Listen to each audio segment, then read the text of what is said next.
How's it going, guys? We've got another episode of HLTV Confirmed to discuss all of what's been going on within the Counter-Strike scene from top to bottom.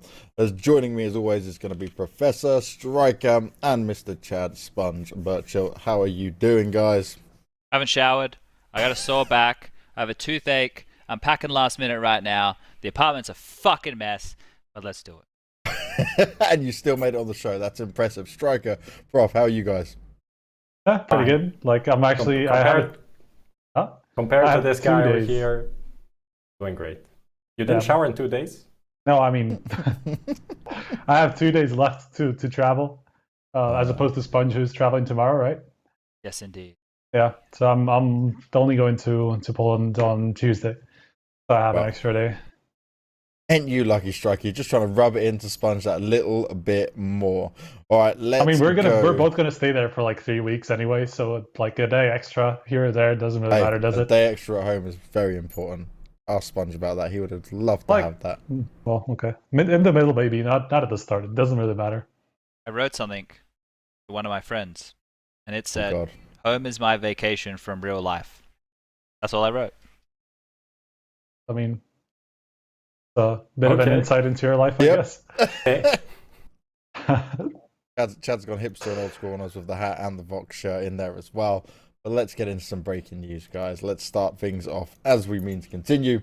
And I think the first one we want to start with, right, is some of the ECS changes that have come off here from the guys at Face It and how they want to be changing things up. Now, both ESL and Face It have been making changes across to their kind of how their season works.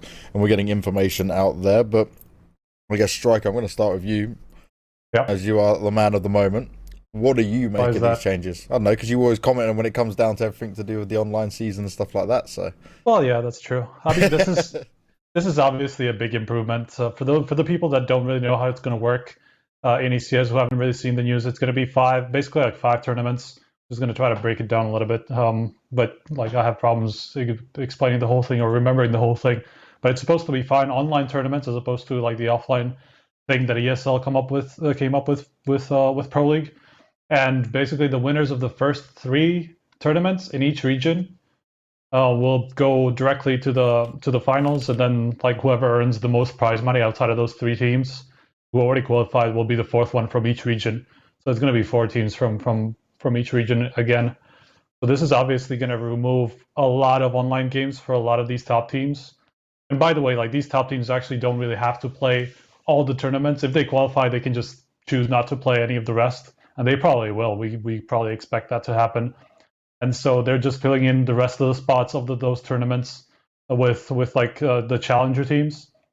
So it's just going to change up a lot of like, and from week to week, it's probably going to change a lot in which teams are going to be available, because they can also choose whether they want to attend a certain tournament based on their schedule and stuff like that. So it's just going to help teams. Obviously, it's just going to help them with their schedule, because the online schedule is something that we always criticized a lot.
on. We can continue what we're talking about. Sorry about that, guys. We just technical issues. It happens. Blame Lucas. Lucas is fired, so Yep. getting a Lucas new is producer gone. for next episode. What I was about to say was I think it's obviously going to remove a lot of tier 1 teams from having to play in online tournaments, which is fantastic. I think that's a positive sign. But the problem is I see so many people who complain about the online stuff, but they can't really look at the bigger picture. There's not a problem with online leagues. I think there's a problem with too many online leagues, but there's not a problem with online Counter-Strike. There has to be a place for online Counter-Strike. It's impossible for everybody to attend a LAN event, and most people start playing Counter-Strike at home alone in their bedroom playing in matchmaking. So online is the first step. So it's definitely necessary, and with only so many days available in the calendar, and you want to hit quotas of minutes watched and this and that. And I actually think it's good for the players. I thought obviously playing in 2 is bad, but when you had like an online season, what Pro League did 2 or 3 seasons ago, they had 3 days every single week where it was Tuesday, Wednesday, Thursday, and I would fly home every weekend. Well, home. I'd fly back to wherever I was in the world at the time. And then I'd have a weekend away, and then I'd come back. And the players had to kind of stay at home. There wasn't really tournaments because you couldn't fit tournaments in for the 2-3 days that they could travel, and they got more time at home. So I think there's definitely a place for online tournaments. I think this is good because it removes the top tier teams, and it also gives the lower end of the spectrum a chance as well to get involved. And I think that's good. There's more upset potential. StarLadder do a similar thing for qualifiers for their events, right? They run big brackets or tournaments that take a couple days or something along those lines. So I don't think. I think everyone would be happy that there's no more best of 2s, none of that fucking nonsense, just wasted games. Everything now means something. So it's a positive change, and I think FaceIt have done a good job. And now they've got that online space almost to themselves. So that's another positive right there. Well, regarding top teams, basically they do have it to themselves. I don't think there's anything else that the top teams really play, right? Like unless they have to play a qualifier, like there's almost IEM no. Sydney right now, or like a StarLadder. Oh yeah, if of they course. want to go, But like the huge events generally don't have that many events. The ones that don't have that many invites, like sure, there's going to be some of the top teams playing those, but generally they just have. They now only have VCS, which is great. Yeah, I think it brings like an old school vibe of just like weekly cups. Even it is really a cup, like 8 teams playing a single elimination best of 3 bracket, a couple of days, and it's finished. And then next week or what? I'm not sure of the scheduling. I guess it's going to be like week after week. Maybe they skip a few weeks. I think that's going to be cool. And the only thing I'm not sure how it's going to work, it wasn't really kind of described, is which challenger teams will be getting the opportunity to actually play. Like if Astralis plays the first one, wins, doesn't want to play the next 4. I mean, our news said about ranking, right?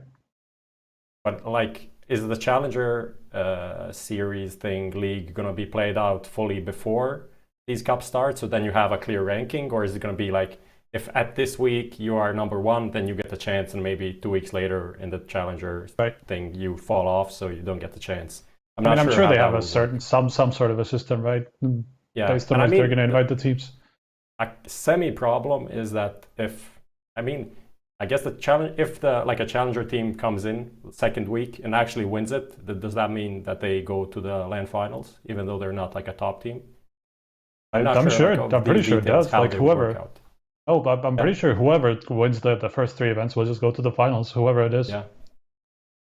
I think it's a pretty cool thing, just because you then don't have these dead games like that you used to have, and that was a big issue. So no dead games. Every best of 3 means something to someone, especially if you're playing against a lower tier team. Mate, there's nothing more depressing than doing the Pro League game on the final day, and it's just a bunch of fucking dead rubbers, and you're sitting there having to do the broadcast and make it seem like it's epic when the whole thing is just, it's over. It's just like, this is just a waste of time for everybody. So I think like now everybody will be much more invested. I don't even know how we landed on best of 2s. I think the whole reason, and I don't know from like an ECS or ESL, or if I would just like be thinking from my perspective, if you're handing out like, your broadcast to other networks or whatever to stream it, you want to make sure that you have like a certain chunk of time and best of 2, right? You're allowing 45 minutes per game plus ad break. So that's a 2-hour chunk. So the whole night would be 6 hours, something like that. So it's only a positive thing. I think the only negative it could be is like when these qualifiers are, and now other tournaments might look and go, other TOs might look and go, this looks like a juicy area where it's on the online Counter-Strike. Maybe we can pull out the land stop here, and maybe it'll pull teams away because that's a guaranteed land that they've been invited to, as opposed to an online cup that they have to qualify for. So that could be one negative. One maybe thing is people start going, okay, now we can get a little bit cheeky and start jumping in the calendar here, there, and everywhere. But the teams who have contracts signed with FACEIT and ESL and all that business obviously can't be bailing or shouldn't be. Well, I mean, they're at least allowed to skip those tournaments, right? Obviously, if they already say that they're going to attend one, they probably shouldn't skip it, right? But generally, the ECS are actually allowing the teams that have already qualified or whatever have another tournament coming up. That's the thing, right? How is it going to work when, like, let's say the first tournament already happens, right? Is the second one already going to be pre-planned at that point? Because, like, obviously the team that wins the first one is just going to skip the second one because they're already qualified. They're actually allowed to do it. So is it just going to happen? Like, are the invites only going to happen like in between those two tournaments, or how does that going to work? I feel like I think by default, like the top 8 teams get invited, and then if they don't want, then they just like skip it, and it goes down the line to the next one, then into the challenger. Well, yeah, but based on the schedule, right? ECS has only 8 teams, right, in the league. They used to have it when they had the classic round robin thing. I need to actually check that. No, there was 6. I mean 8. I'm sorry. I'm pretty sure it was 8. I'm looking at it right now. League standings, there was 10 teams in Season 6. Oh, okay, 10. Never mind. For Europe. I assume it would be the same for North America. Yeah, that's right. Yeah, so since it's an 8-team cup, then the last 2 teams will be kind of in the waiting until someone qualifies from the first cup, and the 9th team comes in, then potentially, because even if Astralis, let's say, wins the first one, especially if some underdog wins it, let's say, I don't know, LDLC, I don't know, that won't happen, but never mind. If they win it, they'll want to play more just for the money, probably. It's 8 though, because VP and G2 were 9th and 10th, and they just got demoted to the Challenger Cup. Yeah, so they won't have any new teams coming in. Yeah, exactly. Makes sense. They're just going to have the 8 teams: Astralis, North, Mousesports, NIP, FaZe, LDLC. Yo, it's the cup and Optic. Everyone get down. Yeah, that definitely came from my mic. Yeah, definitely didn't come from mine. Anyway, but you have those 8 teams are going to be the ones that they're going to get priority, right? And then VP, G2, because they placed last and like second to last time, they're going to be probably the top 2 invites for from the Challenger Cup. I'm not sure entirely, but I'm just talking about the timing of it, because like obviously, like if the second term is already pre-planned before the first one even takes place, like if they're close together, so they might have to change teams like in between tournaments, like last minute and stuff like that. So I feel like that could be another issue that could pop up. I think that's where they're banking on the challenger teams to just come in. That's because true. 8 teams, it's not, if you have like 2 or 3 teams to come in from the challenger, you're going to be able to get that. Sure. I feel the problem here is, like, we've had Pro League seasons and ECS seasons and before where clearly not the best teams who have played in that season have made it due to a bunch of factors, right? And I feel like this format here is trying to do the right thing, right? ECS, FACEIT have gone, okay, this is how we can solve the problem, and the people can stop complaining, and we can move, we can get rid of the online Counter-Strike for all of these teams so they can focus more, meant to allow them to practice more, I feel like they're going to, unfortunately, and this sucks because FACEIT are trying to do the right thing, I feel like they're going to get scorned here, and their finals are probably going to have less of the good teams than actually should be in attendance, because, I think some shit team or some team is going to go on some like crazy run in a tournament and knock out a couple of big names, and as soon as you have one of those tournaments where somebody who isn't one of the top 3, top 5, top 7 teams or whatever qualifies, that's thrown a spanner in the whole thing, right? And here's another problem: getting your guys out of, how many teams in the world do you think you can get them out of fucking 3rd gear in an online game and get them into 1st or 2nd or 2nd gear, just edging on 1st what they need, going up against a fucking, I don't know, Wendigo, who to them it's the Super Bowl, but to I don't know, Fnatic, it's just another game. Like, these are the problems, I think, and unfortunately I think FaCe are going to get scorned by this because they're not going to have the bigger names, and it's actually going to filter in some of the lower ranked teams. That's a wild prediction. Write that one down. Well, it's definitely going to be more volatile because of that. I just said write it down. I think that could happen. I'm also afraid that could happen, and that's pretty shit, but that's a risk they're taking with this kind of more exciting online, I don't know, format. At the same time, maybe it's more interesting to watch the online games because of it. Maybe then you kind of want to follow the storyline. Can the Windigo follow up the online thing on LAN actually? Yeah. Of course, the viewership will suffer. Viewership just comes with like the top teams: FaZe, Astralis, Cloud9. Top teams, Cloud9. Popular teams, Cloud9. Not the most popular teams. Yeah. I think, you know, this and this isn't meant to sound bad to anybody. This just seems to be the way that the food chain is kind of progressing now. But I think everybody would agree. In the end of 2017 and the start of and maybe all of 2018, DreamHack Open events are now tier 2 events, right? Like, Yeah. That's what they are, and that's what they're catering to. And I don't see anything wrong with that. I think that's Positive. a much needed thing to have a bunch of tier 2 teams going off in an environment which 3-4 years ago was considered the bee's knees, right? So for us to have that, and then if this online league, I don't want it to become a cesspool of the tier 2 teams and tier 3 teams just fucking being gods online. But if that happens, maybe it's not a bad thing. You're taking them to bigger stadiums. We're bringing in maybe fan bases from more unique parts of the world. If that might be what happens here. I feel like it's gonna have to be one of those wait and see situations. But it's gonna be an interesting year. In Europe, at least, like these top 8 teams, you have Astralis, North, Mousesports, NIP, FaZe, Fnatic, and then Optic, LDLC. Optic, LDLC are maybe the lower, less interesting teams, but the other 6 are kind of the big names. So considering these top 8 have to play the first 1, 2, 3 cups, then you're most likely not gonna.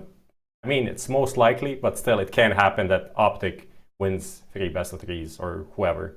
But possible, I don't think just the way they framed it, I think they'll be pretty much secure to have the good teams in there. We'll see. We will see indeed. All right, so the next bit of breaking news we want to look at, guys, and obviously it's not one that is even 100% confirmed, but most of these things do tend to be true, especially when you see DK talking about it, is StarLadder having the next major. And I'll start by saying, certainly they are the ones that deserve it. These guys have been grinding out events, and they have a unique style of events, right? Both me and Sponge have worked them over the years. They finally get their call up to do it, right? They've done one in Dota recently, and now it's time to potentially do a CSGO one. So, thoughts and feelings on that. Sponge, I'm going to start with you, mate. First things first. I'm the realist. Second of all, what I wanna mention here is when I heard the rumors, when DK did the report, I assumed immediately, maybe StarLadder will work with somebody and we'll get an event in China or something along those lines, right? Like we'll get something in a region that we haven't seen, based off the fact they've just done the Dota major. I thought, okay, maybe we're going to take a step into a whole new region, whole new part of the world. But then with the follow-up about it being in Berlin, that was super interesting to me from the standpoint that they're going to do 2 European majors back-to-back in the same year. That's the first time that would have happened in a very long time. This is the first time. I get the Berlin thing, though. Well, that makes sense because they're doing PUBG out of there as well. Yeah. But this is the first time in 2 years that we've actually had the European major as the first major of the year. The last 2 have been E-League to kick off both. So they obviously, I thought Valve were going to go 1-1, you know, try and split between both fan bases. But look, this change you to have it in Berlin. We know Cologne fucking pops off. People pack that out. In terms of Star Series doing it, the only thing I guess is normally they're used to running Russian streams as the primary broadcast, and then the English one secondary. So I guess they're going to put a lot more emphasis on the English one. I guess that must be a Valve proviso, right? So that must be in their pitch, in their plans. But all in all, I think they know how to put on a very grand show, and I think that they have some very unique things that they do with in-game stuff, especially the way that they depict their round timelines and the certain things which I look at, and certain stats in pre-match stuff that we do, which I think are really cool from my perspective. And most teams who go to their tournaments, actually all teams, you hardly ever hear any complaints, right? So all in all, I think it's good to see another challenger stepping into the ring to host a major, and if it is them who's doing it, I'm super excited to see what can come of it. Look, about the Berlin thing, I felt like when I saw that, I felt like it had to be wrong. Just because of StarLadder, just because of the CIS fan base, basically. Like the CIS have been asking for a major for a long time, and we even had an interview with the product manager, I think is his title, Sergey, who was talking about like that CIS really deserves their first major or something along those lines. So to hear that StarLadder is actually going to host a major, and then to basically blue ball the CIS fan base and say that it's going to be held in Berlin, I feel like that's a pretty bad Okay, move. well, like let's Logic. here. No, it's not logic. Okay, so as far as I understand, and from the Okay. people that I have spoken to, and the people who I know and trust, the reason that we will never get Valve have fuck. I don't give a fuck. Screw it. Valve have windows of time that you're allowed to. So that you have to be doing your event from a certain part of the world, right? Imagine the world chopped up into all the different time zones.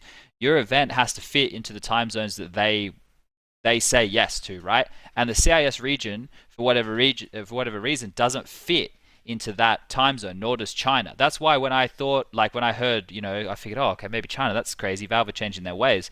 That's why we have them in more central European places, and that's why we have Atlanta, and my geography is terrible, so you guys can tell me if I'm an absolute moron Atlanta here. is -7 anyway. Yeah, and Columbus. So Columbus, Atlanta, and Boston are all central or east coast US, right?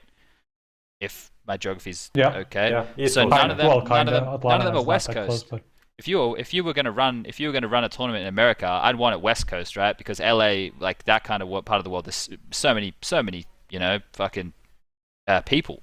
So I think you wouldn't have any issues packing out there. I think, as far as I'm aware from the sources that I've spoken to, the reason CS and China, they just don't fit into that window of time, the time zones that Valve want.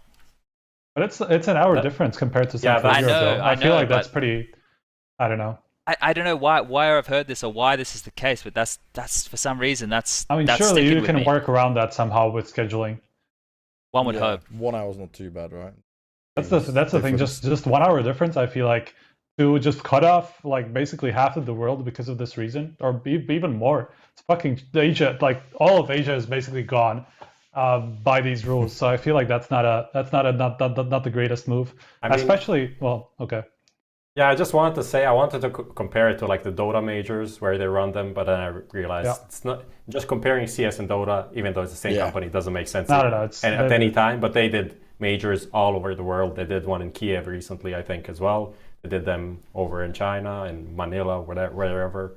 So I don't think the time zone should be an issue, but I believe it can be an issue. It's not like I'm saying like, no, you're wrong. I mean, I can understand China just because it's of 1 hour.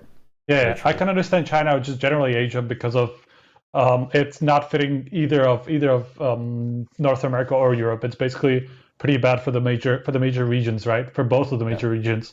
So I can understand it from that point of view. But for CIS, it's obviously for Europe, it's basically the same thing. It's 1 hour difference. For North America, well, it's exactly the same, right? It's going to be a European event to them. It's going to be the same thing. 1 hour is not going to make enough of a difference. So I'm not entirely sure.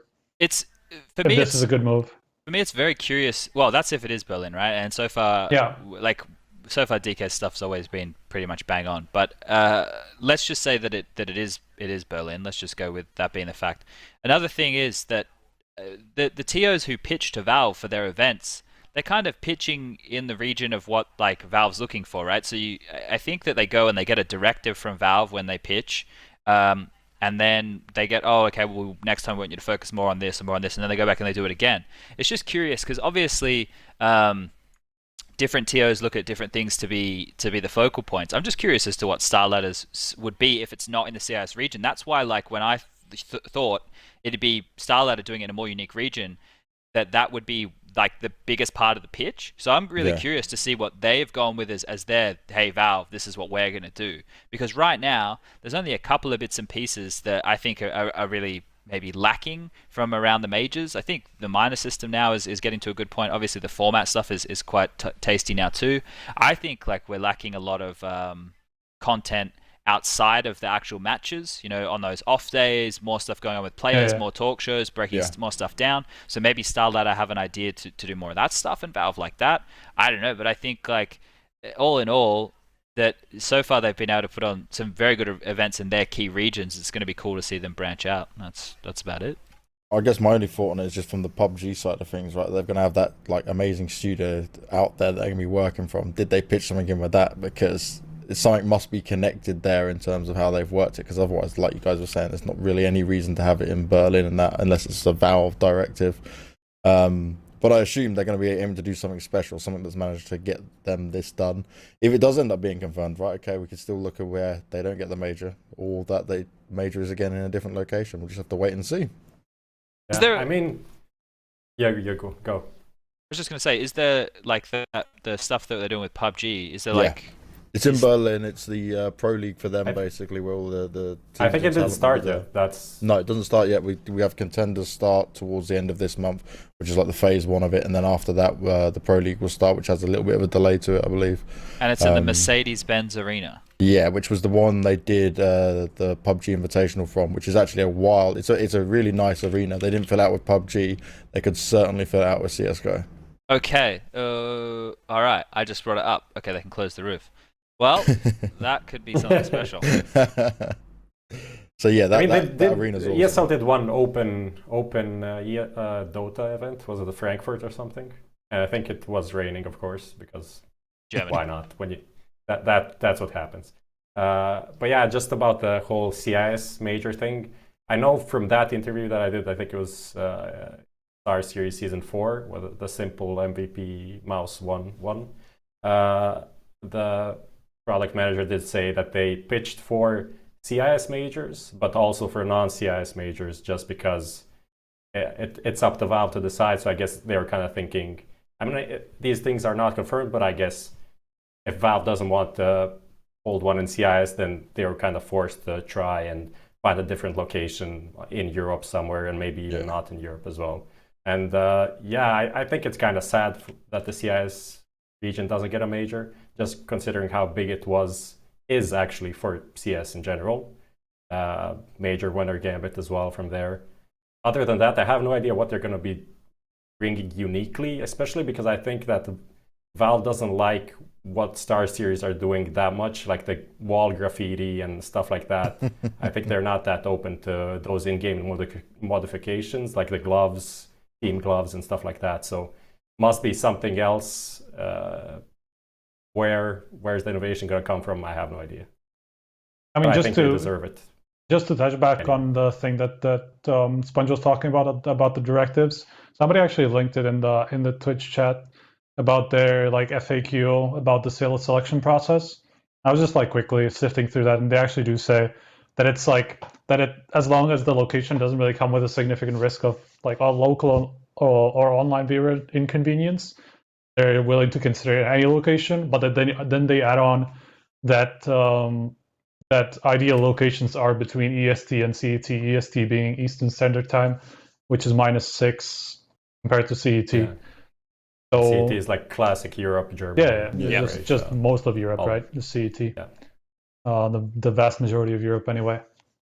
So that's, I guess you're right in that it must be a Valve directive, or them just like playing it safe and not like risking a location in Moscow or whatever, wherever it would be, or Kiev or something like that. Well, if we're worried about visa stuff being a nightmare, that's okay. Yeah, that's also another true. thing. Actually, that's fair enough. That could be a much bigger problem than anywhere else outside of Asia, probably. Epicenter was pretty on point with the Russian visas, though. No one had issues with that. Though they had their own ways of getting people through that. That was pretty. Yeah. Power. Yeah. I guess it depends on who's kind of, I don't know, running the company. I think that usually assists with getting and I think visas. it could be actually that Kiev is just not a good place to run events, not because of anything other than the venues, because I think that StarLadder has been having issues with getting good venues. Like the only one that they have is that Palace Ukraine, which is like a 3,000-seater, pretty old building as well. And it's often like mega booked. So that's why they have to do the events in there. Like Cybersport Arena, the small one, has like 200 people or something like that. So if they can't maybe get it's a scheduling nightmare, actually. You have to pitch for the major, and you have to have the venue already kind of ready. You can't really pitch and say, okay, we'll find a venue later. So you have to find the time in accordance with Valve when they want it. Then you have to book or pre-book the venue, which can be actually booked like a year in advance. So if that week is booked now, then you're fucked. You can't do anything. And if there are not a lot of venues in the city, then what can you do? Speaking just speaking of location, of window of time. When do you reckon it'll be if you had to hazard some guesses here? Because I think that. What do you mean? Oh, the second major. Yeah, sure. Like we know the player August? break. We know now that's when No. the player break is. So unless before. they put it into the player break, normally so far how the years have panned out is the last 2 years, right? Correct me if I'm wrong. We've gone player break into a DreamHack Masters. That's how we've gone.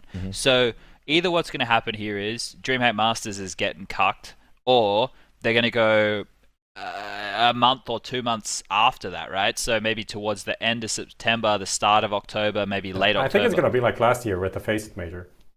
Yeah, that's how I think even in the report it's like early post break, whatever. Which just sucks. We really want to avoid that. That's just. I guess everyone just has to play in the break. Just fucking. Yeah, we were bashing on that last time as well. I would just really like the player break to follow a major, but fuck it. I mean, what can we do about that? The problem is that's what we think, but we even did that. But it is though. Remember, you remember we did interviews with players asking them about the major timing, and half of them said like, "Oh, I want them straight after the break." They're not thinking about it though. I feel like they're just. They probably said that to someone, to Valve, whoever, at one point, not thinking it through, and then later, that's what you get. It's like, this is actually not really good. No, 100%. I've heard that has happened at some point. The thing is, I've heard the same thing, but I feel like they're not thinking about the decision whatsoever, and they just get fucked over by. Over and over, like they did in London as well. So I feel like asking players about whatever Sponge, you can go on a rant about this one because you've done that a couple of times in the past. I'm keeping relaxed. I'm keeping very relaxed. But we're coming back to the same issue, right? Because like I feel like the players have no idea. Like sure they were talking about they were bringing up being burnt out at the end of the season and they don't want to play a major at that point. But yeah, we can also bring back the argument that you can always skip summer events to not be burnt out and stuff like that. So it's just like they're not thinking about it, or they're not discussing it with their organizations. The last time we had a major at the end of the playing period, so you had like 5-6 months of playing, and then the major was PGL Krakow, and that was 2017, first half of 2017, and then people didn't skip events. That was fact. Only Astralis skipped one event, and that was the Cologne one. That was like, why did they skip this event? Now they didn't win. Haha, whatever, shame on them. And after that, then we actually started seeing people skip events. And now, I think in this like 2019 era, it makes sense to have the major at the end because people actually realize that skipping events is nothing bad and it should be done. Especially like with the increased amount of events that we've had, like it's not going to damage them to skip even a Cologne, even an event like Cologne. Okay, for some organizations, probably not going to be that great for somebody like Mo Sports or Big who actually have some sort of a fan base there. But I mean, they never reach the playoffs anyway, so well, okay, Big last time anyway, whatever. Doesn't really matter. But outside of those teams, like outside of a certain amount of teams, like no event is going to be damaging enough for them not to be able to skip it. So it's just like, unless it's like some sponsor issue or whatever like that they require you to go there, I don't see a problem in skipping an event here and there. Like once every 4 months they skip an event or something like that. Like why wouldn't they be able to? So but at this point, especially because of that, especially because of the bad argument, about burnout at the end of the season, it just has to be at the end. Well, let's see if it is. We won't know for sure just yet, but we'll find out obviously in probably a few months or so whether these things are true or not. Now let's move on to our first topic. Is away from breaking news. We had a fair amount to discuss. We're going to be looking at the ICE Challenge event put on by GG.BET, and okay, North walk away with a win, not too bad. Na'Vi dropped the ball. But we know potentially from what Simple said a while ago that they'll be making changes after the major regardless. But either way, what did you make of that? I'm going to start with you, Prof. What to say? I guess kind of a redemption storyline for North, but not a big one just because it's... I don't think it's a throwaway tournament. I think results here mean more even than the iBuyPower one because these teams were actually trying to win, and the event was fine, it was run fine, it was the admin team was okay, no delays, whatever. No one was complaining about anything. Schedule was reasonable, 2 best of 3s, not like 11 best of 1s or whatever. So I think the results are like okay, they make sense. North had their good tournament. Navi not impressing at all, and obviously I think it's not even that much about what they showed in the server. It's just about everything surrounding the team right now that makes us kind of worried about them. I don't know how they're still arguing. Like, I thought that, you know, it's your first tournament of the year, and you're still, after every round, just fucking head in hands, huffing and puffing, looking down the line, everyone looking fucking dejected. They lost to, like, a pistol round. There was a 2v1 or some shit, right? And they probably shouldn't have lost it. Like, they lost some round that they shouldn't have lost. But then, it's like the first round of the game, and I'm sitting there going, what the fuck? Just calm the fuck down. You just started playing. Like, you literally just started. It's the first round of a best-of-3 series. I thought they would have, like, definitely tried to work on that shit. But, look, the positive thing is Simple still just killed everybody. So that's really good. So I think Na'Vi, for me, they're just the most up-and-down team we have. That's the case. That almost fucking Striker almost got wrecked by the curse. Almost got destroyed by the curse of Na'Vi losing the opening game of every tournament. I mean, I pretty much did. Oh, wait, they did lose it. They did lose it. Yeah, oh my god! And Striker even went 2-0. That was so good. I wanted to clip that and throw it in right now. It's like, Navi opening game 2-0 against Heroic, and Spudge is like, isn't this Navi? You know, they start slow. It's like, no, it's not gonna happen this time. Of course. I thought, to be honest though, okay, like going back to that, of course we're gonna come back to that in the next segment, whatever. But going back to that, I genuinely thought that the break was going to help them rather than do the exact same thing that they do like every other event, whenever there's a break or not. But this obviously traces back, like based on the video from the boot camp in London, this traces back to that, and that they had like emotional issues already at the boot camp. And so if you start off your preparation based on that, and based on what Zeus said, they didn't even really prepare for the major as much as they should have, or as much as they could have, as opposed to like compared to other events that they just prepared about the same way or anything like that. I feel like that's the bigger problem, that they've just traced it back to the boot camp, or just like traces back to the boot camp, and now it's just going on. I think like it could just be sandbagging. I don't want to say that. I really don't. I really hope that's not the case, but why the fuck not, I guess. Like, they could have practiced the fuck out of Cache. You know, they could come in here and, like, first ban God knows what and just fucking be gods. That could have just been them putting on an act. But I don't think that that's sophisticated in that side of things. I wish it would were. be a pretty fucking insane. I would love it. That'd be great. They come out and they're like, yeah, we trolled you all. We're fucking sick now. But there's still obviously the potential for them to win the whole major. That's the scary thing, right? Like that's what I was about to say, yeah. Because they could like, just based on Simple, basically, on Simple and Electronic, that combo, like if they go up, they're just gonna be contenders anyway. It doesn't really matter as long as the both of them. Because okay, fair enough. Electronic actually didn't really show up in all of the games. He had a couple of really bad games, especially in the opening one. In the last two Heroic, he was really, really bad on the second and third map, from what I remember watching that particular match. So as long as he actually turns up, as opposed to not in that opening game, I feel like they're just going to be contenders no matter what. I try to think of the other takeaways. Heroic, for me, there's not a lot to take away, really. Confidence boost for North, that's about it after their shit show. If I was Avantgarde, I wouldn't give a fuck. I'd just be like, whatever. But I mean, Heroic, we can always mention BlameF and his debut, which was actually very good. Yeah. He was pretty damn great.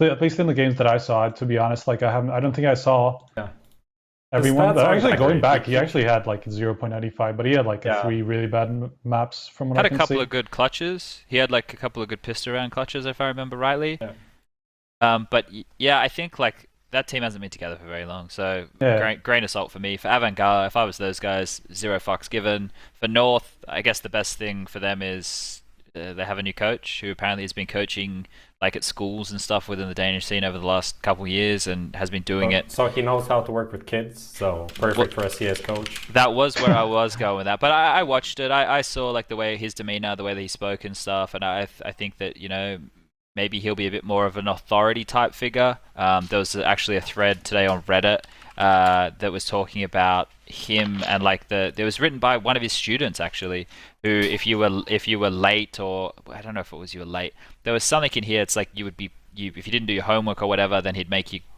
run in the morning or some shit. I'm probably butchering this whole thing, but anyway, I think the best thing for North is the stuff that's come out about the new coach. Yeah. No disrespect to Ava, I've always talked about him as legend of the game, but North obviously needs something to get them going the right way. So, all in all, pretty flat event. I don't think anything. I think the setup, looking at each other was kind of cool. The Octong, yeah, whatever. It was just it was in a trade show, I guess, to market Counter-Strike as something that people can gamble on. Cool. Yeah, I mean that's another thing that we have to. Always a fan of that. Huh? Get more money in the scene. I'm always a fan of that. Oh, I agree. That's another thing that we can also touch on is that Navi were basically pushed into this by the organization because of GG.BET. So that's another thing that we have to mention when it comes to Navi and how they focused at this event, right? This is not the Navi that we will see at the major, no matter what we heard afterwards about their emotional issues. I'm sure they're going to be much more fired up at the major, where it just matters so much more, right? This is a 50,000 event with 4 teams. None of them should be a legitimate threat to Navi, right? So they're just going to. Huh? How much does a Rolex cost? Like an average, like a middle of the range Rolex. I have no idea. 20K. Probably. Okay. Yeah. So when Zeus is buying Flamey a Rolex as a fucking gift, if you think Navi give a fuck about a 50K tournament, you got another thing coming. You got to go and get yourself fucking checked. Yeah, a little bit of a different ball game when it comes to that. I think that's. And they just didn't even. Zeus even said they didn't even want to come to that event, so he admitted that. So that I feel like says quite a lot about Navi at the tournament as well. So we have to take that result with a little bit of a grain of salt, but be a little bit worried about what has been said afterwards about the emotional issues and stuff like that. And the quote from Zeus is, I just pulled it out now.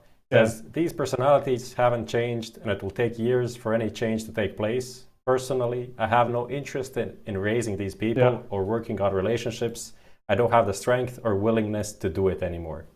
And I mean, you can flame him and sounds say, like a person who's done, man. Yes. It does, but at the same time, I think it's like mega hard to be in that kind of a position. I think that is his role in the team, though, since obviously he's not fragging, and that is what he brings to a team. That is what that is his resume as a captain, is just getting people to do their job. And if he's not willing to do that anymore, then that sucks for him and sucks for the team. But they're probably going to then have to look for someone else. But Zeus has always had this problem. I mean, I don't want to call it a problem. It's just like the mentality that he has of like either it's my way or it's no way. And like based on the video, like whoever hasn't seen it, like go to Zeus's YouTube channel and watch their video from the boot camp. I think it's about 4 days old or something like that. Now. Yeah, go for it. Because there were obvious issues between Kane and Zeus, and Kane like having a little bit too much input for Zeus's taste, and he just didn't want to have that kind of input and just like confusing his players and stuff like that.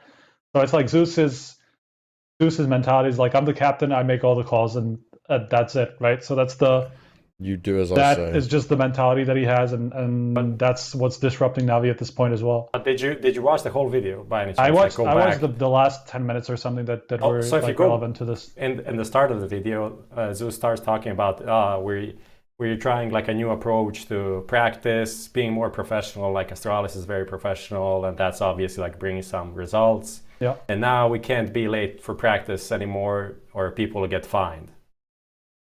Okay. So like you're professional players, now after like 10 years of playing the game, it's like you can't be late anymore. And you see at one point it's like 15 minutes to practice, and it's like, I don't know, Simple and Edward are going out for a smoke or something, I don't know, in the vlog. And it's like, oh, we have 15 minutes, or we can only be 5 minutes late. We don't want to get fined like the first day, and they still leave 15 minutes before practice. The thing is, it's like it's inbuilt in that team, right? The way that they're always going to be like that, because when you find success, like let's be honest, they won ESL1 Cologne, they were in the grand final of the major, they were a successful team last year. They had the best player in the world. They have Electronic, who is one of the best players in the world. They're super competitive. They won a shitload of money. They're getting paid a shitload. They got a massive fan base. It works with the way that they are now. I think that with Zeus being the way he is as an in-game leader, he's an old-school in-game leader. I can respect that. I definitely can. That's kind of just the way that he's done it for his career. Now, he's like a quarterback who's, been playing for a long time, and the game's changed. Now, he would have to go. He is the one who would have to change if he wanted to change the team. Now, do you want to do that as your career is coming towards the end? You're copping a lot of flack, all that kind of stuff. Probably not. So you can look at that as a factor there as well. I think all in all, there was rumors late last year about this team not being the way it is. I think after the major, it probably won't be. If I'm Na'Vi, I'm using Simple as my franchise player. I'm getting Electronic as my number 2, and then I'm building a team around those guys, right? If Flamey can continue to show like some good sparks, like he did at that event, he had a couple of good moments. You know, he didn't feel that flat. Then we've spoken about this on the show before. You've got yourself a good recipe. I'm still thinking, get fucking James. That kid's nuts. Yes, yeah, we saw enough of him just as well. For Simple to go back to rifling, yeah, it could work. Could definitely work. Plenty of options for that team. Huh? Plenty of options for that team, and as Simple already said, right, things will change after the major. In what way we'll soon find out. What I hope is they don't do really well at the major, and then they don't change anything. That would suck. I think they just need to stick to their guns and make the change. Let's get on with it. You know what's coming up next, though? And, Prof, this is actually your one moment to shine in this show. It's you leading the charge against Striker. Let's see if Striker's made any more money and caught up, or is Striker really just rock bottom at the moment? No, I'm not rock bottom. Professor. He made some money. He made Again, made money. Oh, okay. About $5. Oh, wow. No, I didn't.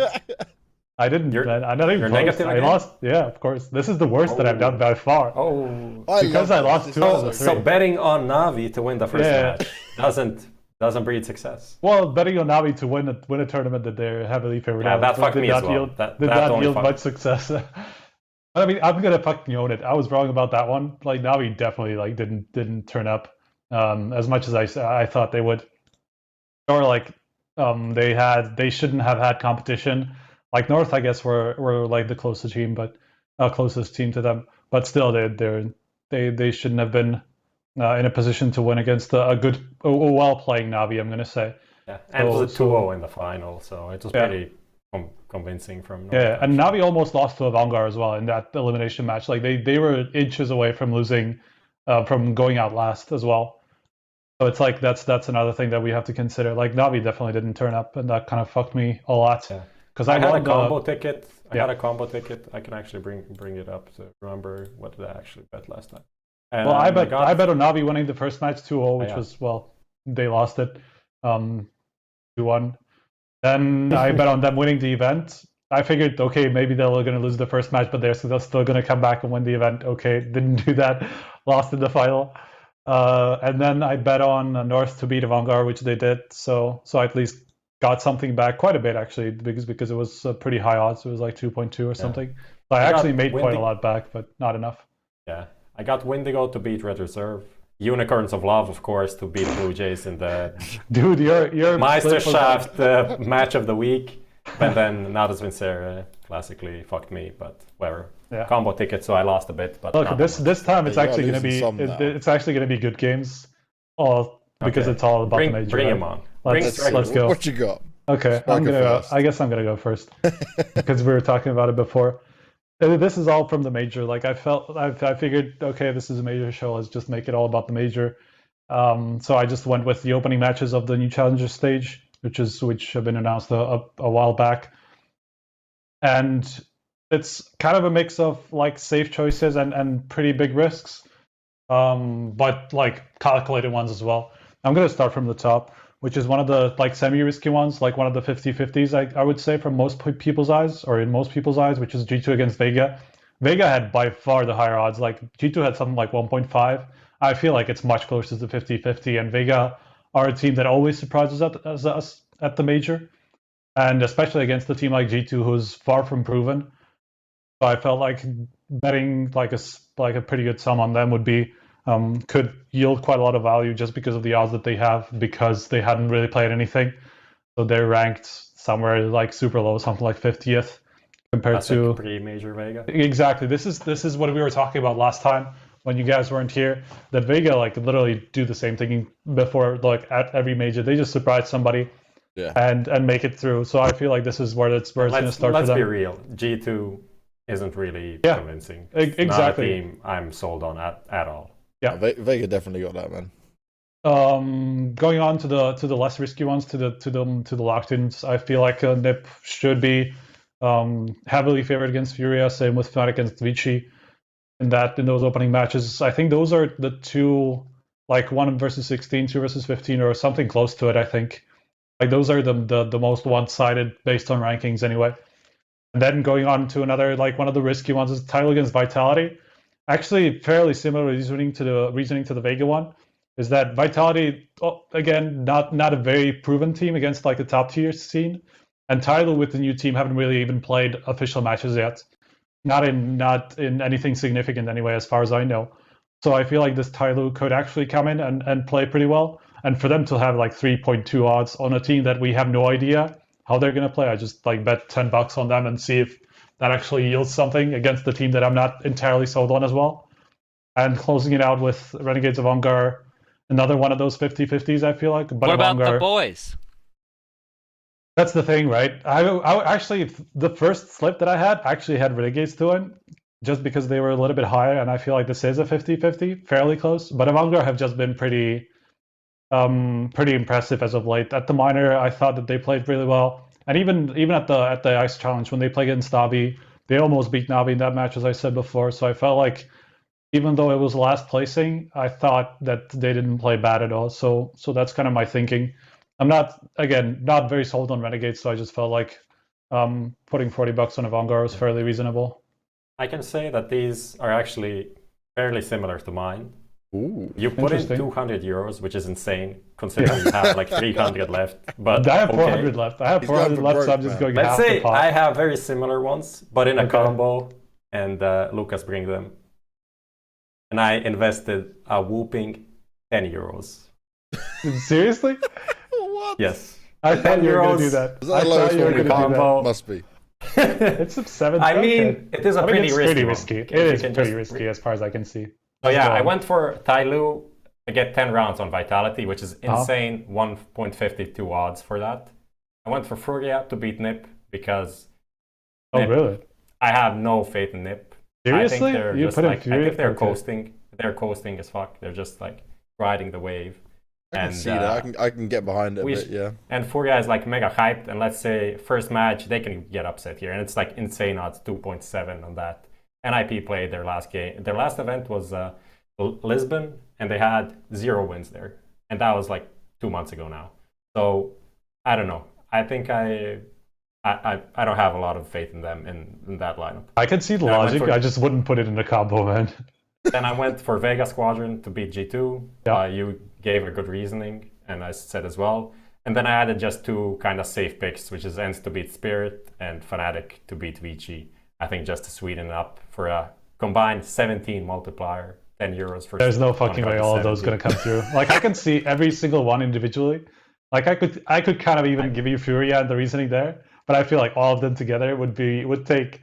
You're not going to lose much anyway. Like I'm basically like burying my own grave at this point. I wanted to go for a normal bet, but there are some of these like upsets had so good odds that I'm like, okay, I'll go for a high risk, high reward.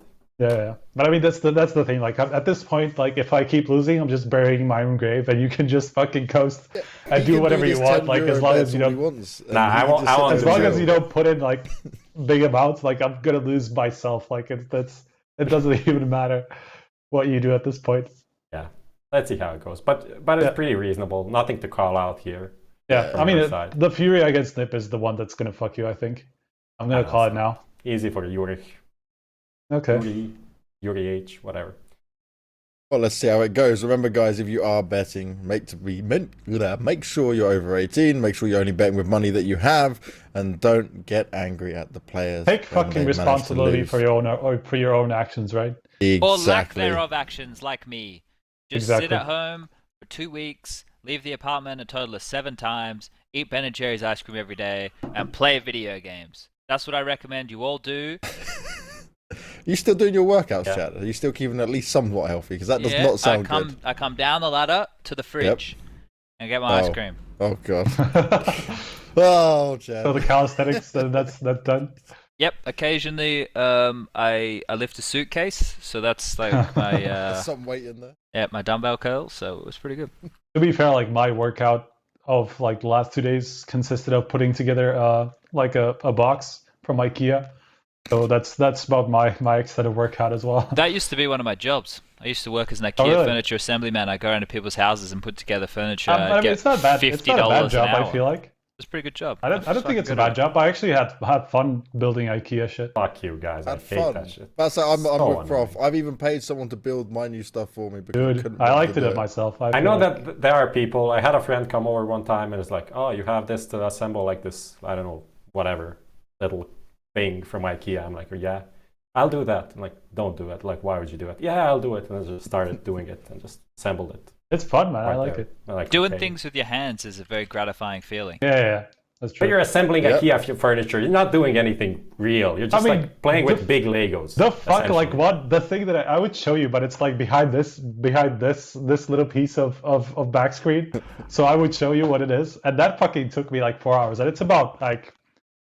Is it okay, wonky? We're gonna get Huh? a spirit level and make I mean, sure it's completely IKEA is perfect. good. It's easy to assemble, but that Danish piece of shit, Yisk, that is terrible. I hate. Don't ever buy it. I've never So bad. built it. Anyway, we're bad. fucking Danish off topic. works. Let's we should move on. certainly move on to the next topic, which is a good one actually. It's what to do about Smooya. So obviously Smooya, he benches himself, and I use big quotation marks around that, benches himself from big, whether he wanted to or not. Obviously he's come out with many statements and he talks a lot, so you never know where this man's going. He's even he's gone back to playing at UK lands. He's there this weekend. I don't know if they actually ended up winning or not. They did win. Hey, there we Of go. course they did.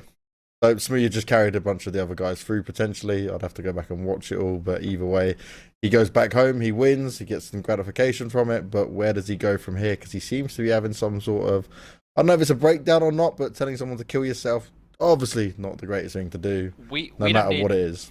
We don't need to do anything, James. He's doing it all for himself. No, he needs help. No, but here's the I mean- thing. How old is Smooya? I think he's 18, right? 18 or 19, 19, I think now. All right, let's have a gander. He is 19. He's 19, yeah. Okay, so let's all sit here in our chairs as adult males like we are. Now, first and foremost, your brain doesn't fully develop until you're 25 years of age. Okay?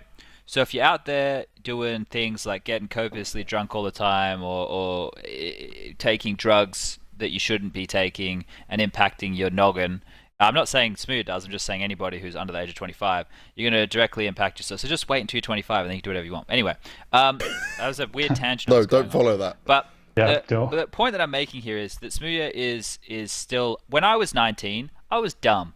I'm pretty sure when we were all 19, we all made a bunch of dumb decisions. We all did some dumb things. I still make dumb decisions all the time now, but every couple of years I look back and go, man, I used to be so dumb. Like, what was I thinking? That was so... That was stupid. That's literally everybody ever. And here's the problem. Smooya Not everyone, I think. Dude, come on. Smooya's experiencing all these things in life, right? A lot of them, he's probably getting like first-time chances to travel around the world and do this stuff. He got thrown into this team, right? He didn't have like the same general progression because there was no UK scene.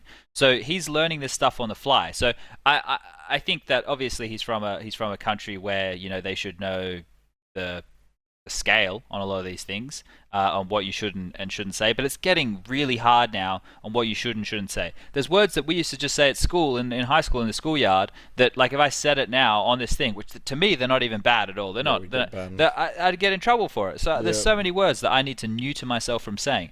So all in all, this kid, he's obviously a very fiery personality. He has no issue getting stuck in. And he says whatever he's thinking. He doesn't have a filter at the moment. So is he a good player? Yes. Has he, you know, harmed himself by tweeting too much and saying some dumb things? Yes.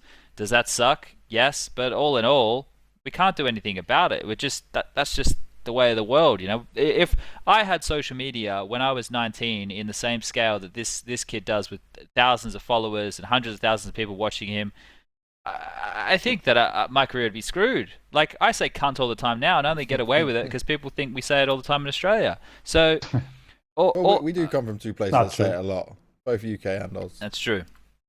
But all in all, Classic, it's a cultural thing. It is. Everyone's like, you can. I mean, kind of is, yeah. You call someone a cunt for fun, like it's just bants over here. I think it's not fantastic. I think if you look at the other side of the coin from the whole situation, watching some of the clips that got uploaded of Refresh in that pug, nobody was in the right frame of mind. But yeah, the thing that annoys me a shit ton is that obviously Refresh is now a fan favorite, and Refresh has been picked like 5 times to make next year's HLTV top 20, even though he didn't play anything he didn't make any deep run into a big tournament. He didn't do literally anything with his career yet. He had showed some promise. He's kind of a cool guy. He was here on the show. I like him. Cool guy. Obviously, the way he acted in that game wasn't really professional either.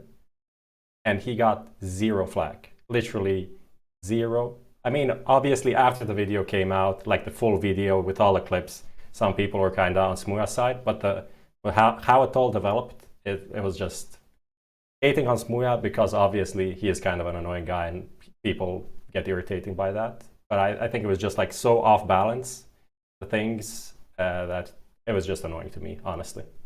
And as well, the whole thing that happened, like the Twitch clip from Lobanji's stream, was obviously a private conversation. It's not like he came out and just tweeted, "Kill yourself, you're a piece of shit." Yeah. It was like he made out of tweets like, "Stop! Don't waste my time. Don't play FPL if you're not going to be playing." I think that tweet is completely fine. Literally wasted people's time just by throwing the game. Other than that, obviously, what he said in the game is just people get upset and say stuff. I don't think it was like a real whatever threat, insult that he really wanted someone to kill himself. Obviously, that was a gross exaggeration, and people just, as you said, Sponge, some words are really off limits nowadays. So, but how do you feel about Apex Legends? Oh Jesus fucking Christ! I don't care. Get out of my fucking face, please. Yeah, about to say I'll play. I'm down. I've got wins. I'm owning. Yeah, that's a whole different story, though. Let's not talk about that, please. Why are you so triggered? Obviously, I said to people that they should play CS 12 hours a day, and that they should never play anything else, because that is my command, and I'm God, and I'm commanding them. Dude, what that they can and cannot do. blew up so much as well. That right there is the proofs in the pudding about what we're talking about here. Yeah. The fact is that people will grab a statement and they'll build an argument that they can win from the statement instead of actually looking at the context. So the smooya thing, obviously, this is another with the public outrage, and we've seen this before. Obviously, like we had the Freakazoid Simple incident that went down. That actually brought to my mind as well, yeah. These things always crop up, right? And look, if half of the things that happen behind closed doors were being, now you can't do fucking anything, man. Social media everywhere, people recording at fucking after parties. There's like, man, that's why I don't go to any of that shit anymore. It's too crazy out there. You got people streaming on Twitch all the time. Let's say you accidentally call someone. The actual definition for the word would be slow, but you can't say that word anymore either, because people have associated. We changed the definition of gay from happy to meaning homosexual over time. Like, come on, gang. Let's really just think about this a little bit. Like, the world is just losing its mind over everything, so everyone just take a bloody chill pill, and it's all good. Yeah, this isn't the world we want to live in anymore. Like this, it's going downhill. I swear to God, I was almost expected you to just include cunts in your little rant. You didn't do it. You disappointed me. Now, all in all, what about smooya? Right? They have to, and I think the next thing for smooya that we need to look at, right, is where does he go from here, right? Because he's sat on the bench at the moment. I very much doubt he would go back into big. Yeah, where on earth would he fit in? Is it going to North America? Because he's certainly not going to find a UK team to rise up and like, okay, there's potential in the UK scene. There are some players that can maybe make it work together, but history just kind of repeats itself with this sort of thing. It's just not going to be a top 30 team, right? Yeah. Yeah, he said that he wanted to move to NA and then work from there, and he said that he wanted to go into a team where he can be the star player and do whatever he wants, essentially, which I guess he will get a chance sooner or later, maybe not on the top 2-3 teams. I don't think Cloud9 would take him, just because Automatic has been insane on the up, so no need for that. Maybe a couple of months ago he could have gotten a chance. Now, no. So, yeah, whatever. I don't think this will hamper him a lot. One thing as well, people have been, like, all of these smooya incidents in the past 2 weeks. I wasn't on the show last week, so have to add it now. Like, people saying that smooya is a toxic teammate when no one ever mentioned that from his teammates. Never come up. Is mega annoying. Like, he is just in big, he was just like the if he was toxic in big, by the way, he would have gone months ago. What? Months ago. He was getting shit. He wasn't giving shit to other guys. He was just there taking all in because he was fucking up stuff. So I think that's also just something that it's really overblown. Let out. I was just generally just being biased towards smooya just based on his personality and whatever, and then people don't really think about what's actually going on. That's the problem, I feel like. There's a lot of people, like I've seen shitloads of comments where they just go, oh, smooya, exactly like you say, oh, smooya is toxic or whatever and stuff like that. And they just make that opinion, and that doesn't really matter what smooya does. They'll just stick to it. So that's the problem that I saw. We just get tarnished with that, regardless if they're good or not. And he is one of them players. He has got the ability. It's just I'm like sure he has grows that up a bit more. Yeah, personality, 100%. We are in a mad world. We are in a mad state of affairs. I'm interested to see where he goes in the future. But any of you guys got predictions before we move on where he might go, where you might see him fit in? You've already it's hard to say until the major ends. I feel like I think we're gonna be able to speculate a little bit more in like a month's time when the major is over. And we actually can see like how some of these teams do. Like, let's say Liquid really shit the bed at the major and realize this is not working. Yeah. Obviously, I don't think it's going to happen, but whatever. Let's say that happens right now. Cloud9 could potentially like swap some players with Liquid, whatever like that. Like, there could be big shifts, or Energy could be one of those teams that change after like a fucking 2 year and a half or however long they've been together. So like that is just going to cause a big shift. He needs to be the main opper of the team. That's the thing. So maybe if you see like a Wardell from Ghost going up the ranks, and then like Sir going somewhere else, and then a hole opens up in a roster. Because now even Complexity, I don't think they'll be changing Shazam. Even maybe if he shits the bed at the major, maybe Complexity instead of Shazam could be an option. Envy, I don't think. I mean, JDM has been their best player, so that doesn't make sense either. United just got Cooper as the opper, so I don't know. I guess Rogue would be maybe an option, I guess, but yeah, they don't have an opper. Who's opting for that team even? I haven't been watching myself. I actually don't know either. Yeah, so maybe something like that. Not entirely sure. Something like that. It could be, but like the point is, it's going to be one of those like further lower teams because he's not going to fit into a Liquid or a Cloud9. Potentially, like Energy, let's say Cirque actually makes a move up. It's probably not going to happen, but let's say he does. He probably could. I have to say, like a combo of Flusha and smooya would be interesting to see together. Yeah, that's true. That would be like one hell of a story. Yeah, that would make some headlines, I'm sure. All right, I want to bring in this top three, guys. You know, it's my favorite part of this top three time, and Sponge has been kind to Professor this time and said that he will go first on it. So my top three that I've given to you guys is top 3 chokes in CS:GO. Okay. So where they've shit the bed, they've dropped the ball, they've made a blunder and gone, we should have had that, we had it in the bag, and we've all fallen apart. It can be just a player in particular, if you've got a really specific moment, or obviously teams in finals and stuff like that, or just not making it. Sponge, take it away. Oh, bloody Nora. Yeah, this is a tough one, mate. I'm sorry. I already have to. You asked to go first. You did this to yourself. Fuck, top 3 chokes of all time. Holy shit. Renegades versus Splice at the MLG Columbus qualifier. I think we lost on Cobble. No, it wasn't the MLG Columbus qualifier. It was in the Katowice studios. I don't know who. Anyway, we lost on Cobble. They sucked. I don't know how we lost those guys. They were so bad. I know. I was there. Oh my god. That was before Cologne, I think. That was before the last Cologne. Just end everything about my career. Just shut it all down. That's such a... How do we lose those noobs? Anyway, let's put that in at number 3. Splice with a Y, by the way, Lucas. Let's put that in as number 3.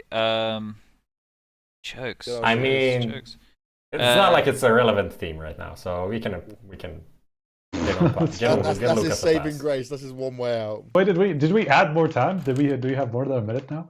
No, it's supposed to be just 2 minutes. 2 minutes. 2 minutes. Always been 2 minutes. This is really rough to have to think of the biggest chokes of all time. Dude, like the one is fucking obvious.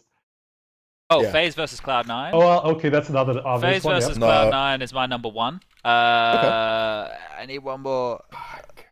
We need to get like a classic Danish choke, but which one? Okay, I got one. Nah, you know, Chad, you were there. It was recent. He put that as his number 1, Lucas, not number 2 as well, mate. That was recent. I was there. Yep. Oh, mouse in America. In America. Fuck. You're on the right line. Oh, Liquid Mouse Sports. There we go. See, I'm even helping you. I actually want to go with Mouse Sports at the minor as my number 1. Oh, yeah. I think just the scale of that the scale of that loss comparatively, like in the scope of What it's done. This is you're starting the year, you're going to win your minor, you're the best players, and it's fucking destroyed that entire team. Excuse me. Yeah, that'll have to do. But you want that as number one now, rather? You want to swap it leave around? FaZe Cloud9 as number one. That's because that means every time I talk to Stunner, Dude, I can't believe you didn't think of one. Faza versus Cloud9. Can I go? Yes, go on, Striker. You Yeah, go go. next. Let Prof be last. He's getting some time. Okay, Yeah, I got mine. I'm set. You are? Look at Prof. Okay, He's even interesting. smiling with it as well. Do you want me to go instead? No, I'm fine. Okay, number 3, Mousepurs versus Quantum Battlefier. By the way, remember On you're supposed to trade. give your reasons for this as well. Yeah. Huh? So give me your reasons for this as well, because I've got to choose one of you winning. Right. Mousepurs against Quantum Battlefier, losing a train on fucking after 13-2 CT side. They lost 14-1 or 114 in the second half to QBF at the Elite Major last year. That was actually at the same. I actually have 2 of the same from the same tournament. That's number 3. Number 2, same tournament. FaZe losing to Cloud9 in the final. I think that was a pretty obvious one. I feel like Prov has to have that one too. Number 1, fucking Liquid to Luminosity and MLG Columbus. Oh yeah, that was bad. That was real bad. I mean, that's pretty. I mean, for those of you who can't remember, I think both of them were 15-9. 15. No, it's 15-6. Even on 15-6, Mirage, and 15-7? 15-9 on Cash, I think. Oh yeah, Or the other way around. Around those lines, yeah. But 15 both times Liquid were winning. We're on match point with like 6+ rounds to go to end the match. Both maps to end the map. They lost 0-2 after Luminosity. Then soon after SK, a couple of months later. Obviously, Flood's team just came back into overtime, won both maps, and made it to the final or the semifinal. I'm just trying to remember. I can't remember if it was quarterfinal or the semifinal, because the semifinal was in Cologne, right? So this must have been quarterfinal. Cologne was the final, and Oh yeah, that's fair enough. Yeah, that's fair enough. Yeah. Okay, so I'll just send the list to Lucas because he's obviously struggling. Yeah, with the basic With writing. typing skills. Just give me a second. Faza versus Cloud9 is a new one. So, I'm not sure how to order them. Just give me a second. Wait a second, you got your 2 minutes. You don't get an extra second. Okay, Come on, so Prof. I'll You were just so go- confident. I'll go with I'm just sending it to fucking Lucas. That's what's taking time. Okay, give me. Start his like timer. this. Run this Okay. guy to the ground, Lucas. So Just number talk if 3. you're ready. Number 3, TSM losing to NIP at the Cluj-Napoca Major in the quarterfinals, where they were like mega favorites, Yes. and they lost to an Alu Nip, which did more or less nothing, and it was legit not a good team. And they just mega choked, lost on train, which they were like pretty good on, if I remember, and then lost Dust 2. So that's my number 3. Number 2, Liquid versus Mousesports, and that ESL1 New York final, which they had a giant lead on Dust 2, should have closed it out, and then that was a choke. That was a classic 13-4 choke. or something I think like that. even they said it was a choke. Oh, at least want, even said in the interview. Yeah. Like your Liquid Luminosity one is insane, but I didn't remember it, so I didn't want to steal it. And number 1 has to be Mousesports against Quantum Bellator Fire. That is a fucking disgrace of a game. How can that happen? Their T side was so bad. They were literally playing like, I don't know, like literally tier 5 Counter-Strike, just shifting into the B bomb site, peeking one by one. Not a single execute was done. Just like walking and just being so fucking scared, and then force buying Galils all the time. It was disgusting. And they literally fucked the whole major system. They forced Valve to change the rules of the major. That's how big of a choke that was. Well, okay, that's mine. but I mean, never mind. They did. Literally, they did. They Well- literally allowed QBF to go into the playoffs of a major. I mean, Well, yeah, props to that- QBF that they did it, but that shouldn't have happened. It was one of them weird ones, right? All right, so you guys are giving your top 3. Oh, the problem with this is some of your points I agree with, guys, and I'm like, yep, I agree with it on majority, but I never agree with all 3 decisions. Now it's So a picking okay, point. just Do we say have yours polls? then. Do we have Just polls if you for the should, chat? if you had to combine us 3, right? So what would it be? What would yours be? Well, I would 100% have Mouse in the minor. That needs to be in there. Okay. I would have the. This is where it gets tough. I feel like FaZe Cloud9 has to be there though. Yeah, Like it feels like because you both it's said a it as well. it's so a it makes major sense. final. Like that's a fucking huge Yeah. choke. Let's put FaZe versus Cloud9 second, then the mine and Mouse Sports third, and then the Mouse Sports QBF one because it was just such a like what the fuck, and I'll take one from pretty much all of you. Oh, we have a poll in the chat, so 1, 2, 3. Oh really? Oh, here we go. Punch 1, Striker 2, I'm 3. Why am I 3? Well, I will pick the winner and then we'll see what the results were. I'm going to give it to Chad this time. And I just think the whole thing with, yes, okay, your Renegades versus Splice thing and how much it was just the thought process that was going through Chad's head. You can see him crumbling as he was remembering what went down. The Mouse Sports and the Minor one is 100%. And obviously we all agree on the FaZe versus Cloud9 in some way. So Chad gets the trophy this time. Where does that put us in like leaderboards here? I think we both 1-1-1. Yeah, I Oh, think we're all God. one. All right, we've managed to keep it fair across the board. Let's find out from Twitch chat once everyone stops spamming their numbers. Ooh. I mean, a lot of twos there. I see a lot of twos. All right, so Striker wins the popularity contest on Twitch. Yeah, popularity contest. That's what it is. He wins it by a mile. Hard-hitting as well. analysis. Holy shit, that's a lot. How much is that? I can't see much. He won by 74%. Holy shit. 74%. Yeah, 74%. It kind of reminds me of that Big Easy. Stacy signature. Huh? Just the. Oh, that. Okay. Fair enough. Yeah, we sorry, it's Chad that wins. I'm down with Chad. I based it on what they say and what reasons they give more so than whether it is down to actually the choking. But let's move on to our big topic, guys, and this is before we get to our major pick'ems. It's the new challenger stage. Now, it's only a couple of days away. It is going to get very interesting, and I guess should we look at this from like a point of, okay, which teams we think absolutely have to make it, which teams are kind of the underdogs, which kind of the dark horses, where we think this is going, because I personally want to see some more ENTS action and watch some of these teams that sat onto this challenger spot get bullied around a little bit. Is there any chance we have the rankings that were made by Y and K and LBT last time? Any chance we can bring that back? But I guess not. That'd be good. We're asking too much. I think that'd be probably last minute. Production is. I might be literally. asking too much of the production, but it just popped into my head just to compare it to the actual ranking that the teams put together. The ranking is, for those playing at home, Fnatic, NRG, Cloud9, NIP, ENTS, Vitality, G2, Avantgarde, Renegades, Vega Squadron, Tyloo, Spirit, Furia, Greyhound, Windstrike, and Vici.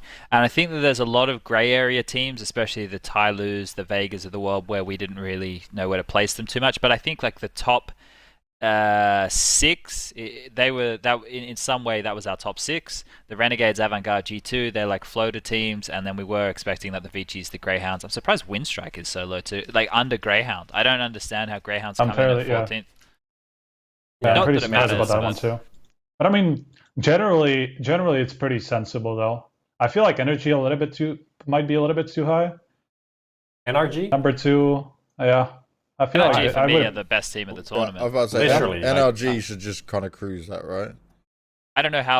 If I put Fnatic and NRG head to head in a best of 7 on all the maps for $1 million, I think NRG would win.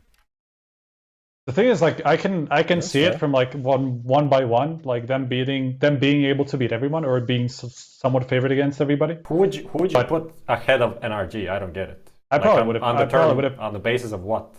I probably would have put Fnatic. I mean, the problem is with it. Though. Well, yeah, that's what I'm saying. Like they're definitely ahead. I don't know. I was thinking about an IP at first, but then again, like what you were saying, that's the problem. Like they haven't really played anything for about 2 months, so that's the issue with that, I guess. So I guess it is pretty justified for them to be number 2 at this point. I think just approaching these 16 teams, we should just go and say which teams we are pretty sure that will make it through, which won't, and then we should talk about those in the middle. Yeah, the 50-50s. It doesn't make sense to talk about like Fnatic, NRG. I think those are locked in. ENTS we talked about a lot, so those 3 are out for sure. NIP, I don't know. And then we have like Vici, Greyhound maybe that we're not expecting to do much, and then the rest is like kind of open hunting. You can eliminate teams straight away knowing it's going to be a best of 3 to get through, right? Like if you get yourself in any situation where it's a Windstrike, a Spirit, a Vega Squadron, or an Avantgarde in a best of 3 situation to get through against one of the bigger names, they're not going through. Vici and Greyhound, their map pools are fucking, they're tiny. We're not even going to worry about those guys. The other teams flirt a bit more with other maps, right? And occasionally they can play. If you're allowing these teams here to be picking into Mirages and shit when you know that they're first banning, they're going to have to... They're not playing Nuke, bro. If you're not a Nuke team, right? You can float that motherfucker. Just leave that bad boy there. Just get rid of Mirage, take it somewhere else. Don't think because you got the fucking Kenny S in your team, you're going to be able to beat Vega Squadron on Mirage. Let me give you the hot fucking tip. It's not happening. So I think that as long as teams play their vetoes smart, that you're knocking out a big chunk of those bottom boys straight away. Greyhound's out, Vici out, Windstrike out. Fury I have a bit of hope for because they're going to geek it real hard, but they could potentially crumble. With those pockets that you spoke about, do you want to go... I guess the pick'em thing is going to be quite clear on all that stuff. So do we want to just mold the two? Because we spoke a lot about... That's what I said about it. Yeah, put them together. They guess we could speak about the opening matchups and then we could do the pick'em. Yeah, let's do that. Sure. Well, we're partially already mentioning it in the betting segment, but yeah, let's do that. Yeah, it is starting Fnatic, Vici, NRG, Windstrike, and those are the best of ones. I think we can go fairly. And Cloud9, Greyhound, those are the 3 I think are set in. We're not going to be expecting an upset there. And then it gets kind of murky. NIP, Furia, I think that's the game that I want for the Brazilians to start with an upset. They definitely need to start like hot to get into this one. I don't think going down to like 0-2 and then fighting back is going to be an option. Ents against Spirit, that's also a pretty straightforward one. But this Vitality Tyloo match, I feel like no is the one idea that what's going to be going That's on. The problem with Tyloo is just like fun. we haven't seen this new lineup play. That's basically the extent of it. Them and MIBR are the only 2 teams who have not seen the current iterations of their lineup. Obviously, the MIBR one we saw before, but since they've got back together, Tyloo and MIBR are the 2 teams we will have not seen play a single game before they play in the major, which is just mind-boggling. Yeah. I think actually that I wasn't on the show last time when you were talking about them. You kind of put them very low on the rankings. They actually ended up a bit higher here. They ended up 11th. I think you put them like around like 13th or something. They basically ended up above. They ended up above those teams that like everybody thought we're not going to make it. Yeah, I think they're actually going to be better with this lineup, even though they don't have that much time. I don't think they're literally a team that needs that much time. They're just playing pretty basic CS. Yeah, and like just Captain Mo as a player, never rated him in this like last year. He really wasn't doing that much, and they got like 2 good old Chinese players that we know can play the game pretty well on a decent level. I think they're just going to be like slightly better. So I think they're still like a top 16 in the world material, potentially. Maybe on the top 20, like fringe, something like that. I think, right, looking at these matchups here, I think I've lost them. I'm fucking too many tabs and shit. I've lost my point as well. Yeah, fuck. What did you want to know? I had a point. Do you guys remember the tweet from Jonta about they were upset about the prac room situation? Like, oh, you can't provide it for 3 extra days. So that means to me that they're probably not practicing in Europe right now. And first of all, that whole situation was actually the fault of the people not knowing the information, because if you sorted out with ESL, I believe you would have had to have paid, but you could have stayed in that facility from the minors, and you could have gone straight away if you were one of the challenger teams. I'm pretty sure G2 did, to use it for 2 weeks in boot camp in the same environment that your prac room is going to be in for the entirety of that first stage, right? So any team that wanted to do that, they could have if they had organized it, and the teams who did were Renegades, Furia, Greyhound, Spirit, G2, Cloud9, and Fnatic. As per my sources. So with that in mind, those are the teams that stayed, or what you were talking those about? Are the teams that are using. Those are the teams that are early. using. So Renegade stayed, Greyhound stayed, Furia stayed. There was no point for those guys to go home. It's so fucking far, right? So those are the teams who stayed.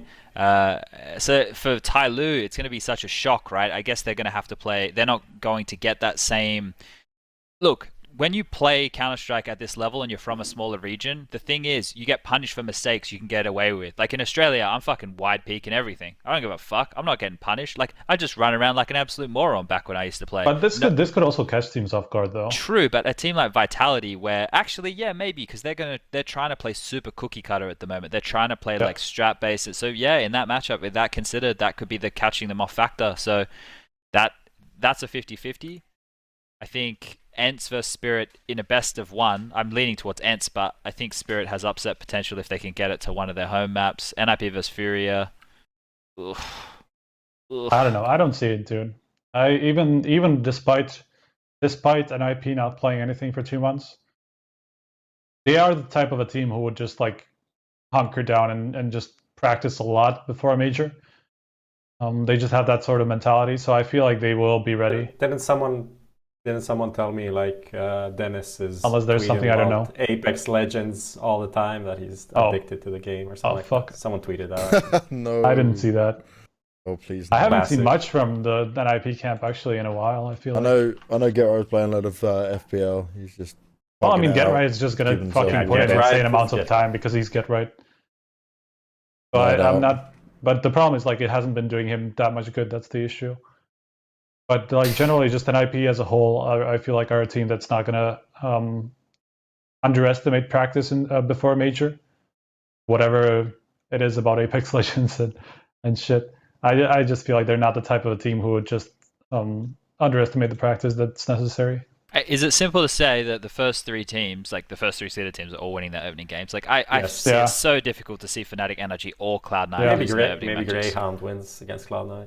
That Who knows? look that because Cloud9, I think I'd be like surprised. Very I surprised. would be Cloud9 looked a surprised. lot better than we thought. We Those- all sat there and were like, what is this? those first three matchups for me are like 85% locks, like Yeah. 85% wins. Agreed. The Ninjas in Pajamas versus Furia one. I'm leaning NIP, but it's like a 65-35, I guess. Can we take a moment and just talk about how much Cloud9's like this was a player-made ranking, and how much Cloud9's ranking just jumped because of that E-League Yeah, that's tournament true. that happened. Like, they finished second and they beat FaZe once, and all of the maps were pretty close. So theoretically, they could have ended like fourth, and then they would be ranked in these rankings like 8 or something. You Who knows? know what is unique though? If you look at the HLTV.org rankings right Well, now, they are. the teams It that is- include exactly it goes Fnatic 5, NRG 6, Cloud9 7. So as NIP 10. Yeah, as the next one. and Ents coming in at 12. So It is very, very, very similar. Vitality Renegades are a little bit.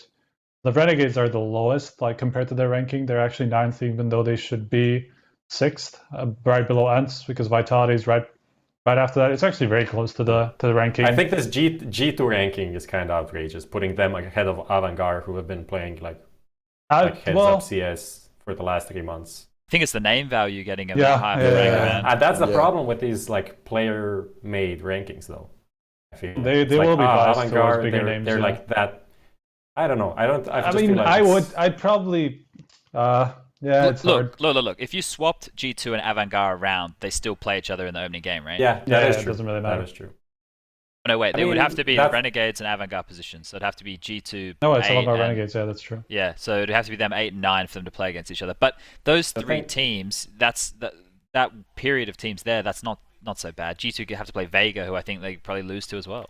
Yeah, that's the thing. Like, even if it's like 1 or 2 positions up or down, doesn't make a big change. Like, the biggest difference between this and the last ones is that you don't have someone like who came in from the minor. Like, Ents would be ranked in the bottom 8 just because they came from the minor, Yeah. just based on the previous Yeah. series of the major. So I mean, Vitality, same thing. those things not happening is the biggest plus of these rankings. Yeah, I mean, it's just very, very sensible. Like the teams that we really don't expect much from. I feel like Winstrike is the odd one out a little bit. I would have put them above Greyhound at least, potentially. Well, no, not above Furia because they've actually been looking pretty good. But Winstrike are probably the only one that I would disagree with, just because of how poorly Greyhound and Vichy look compared to them. I actually would put Winstrike more towards the 50-50 of like if they could be on the cusp of going through. If they don't meet too many of the great teams, but that's also going to be a problem with this new ELO rating.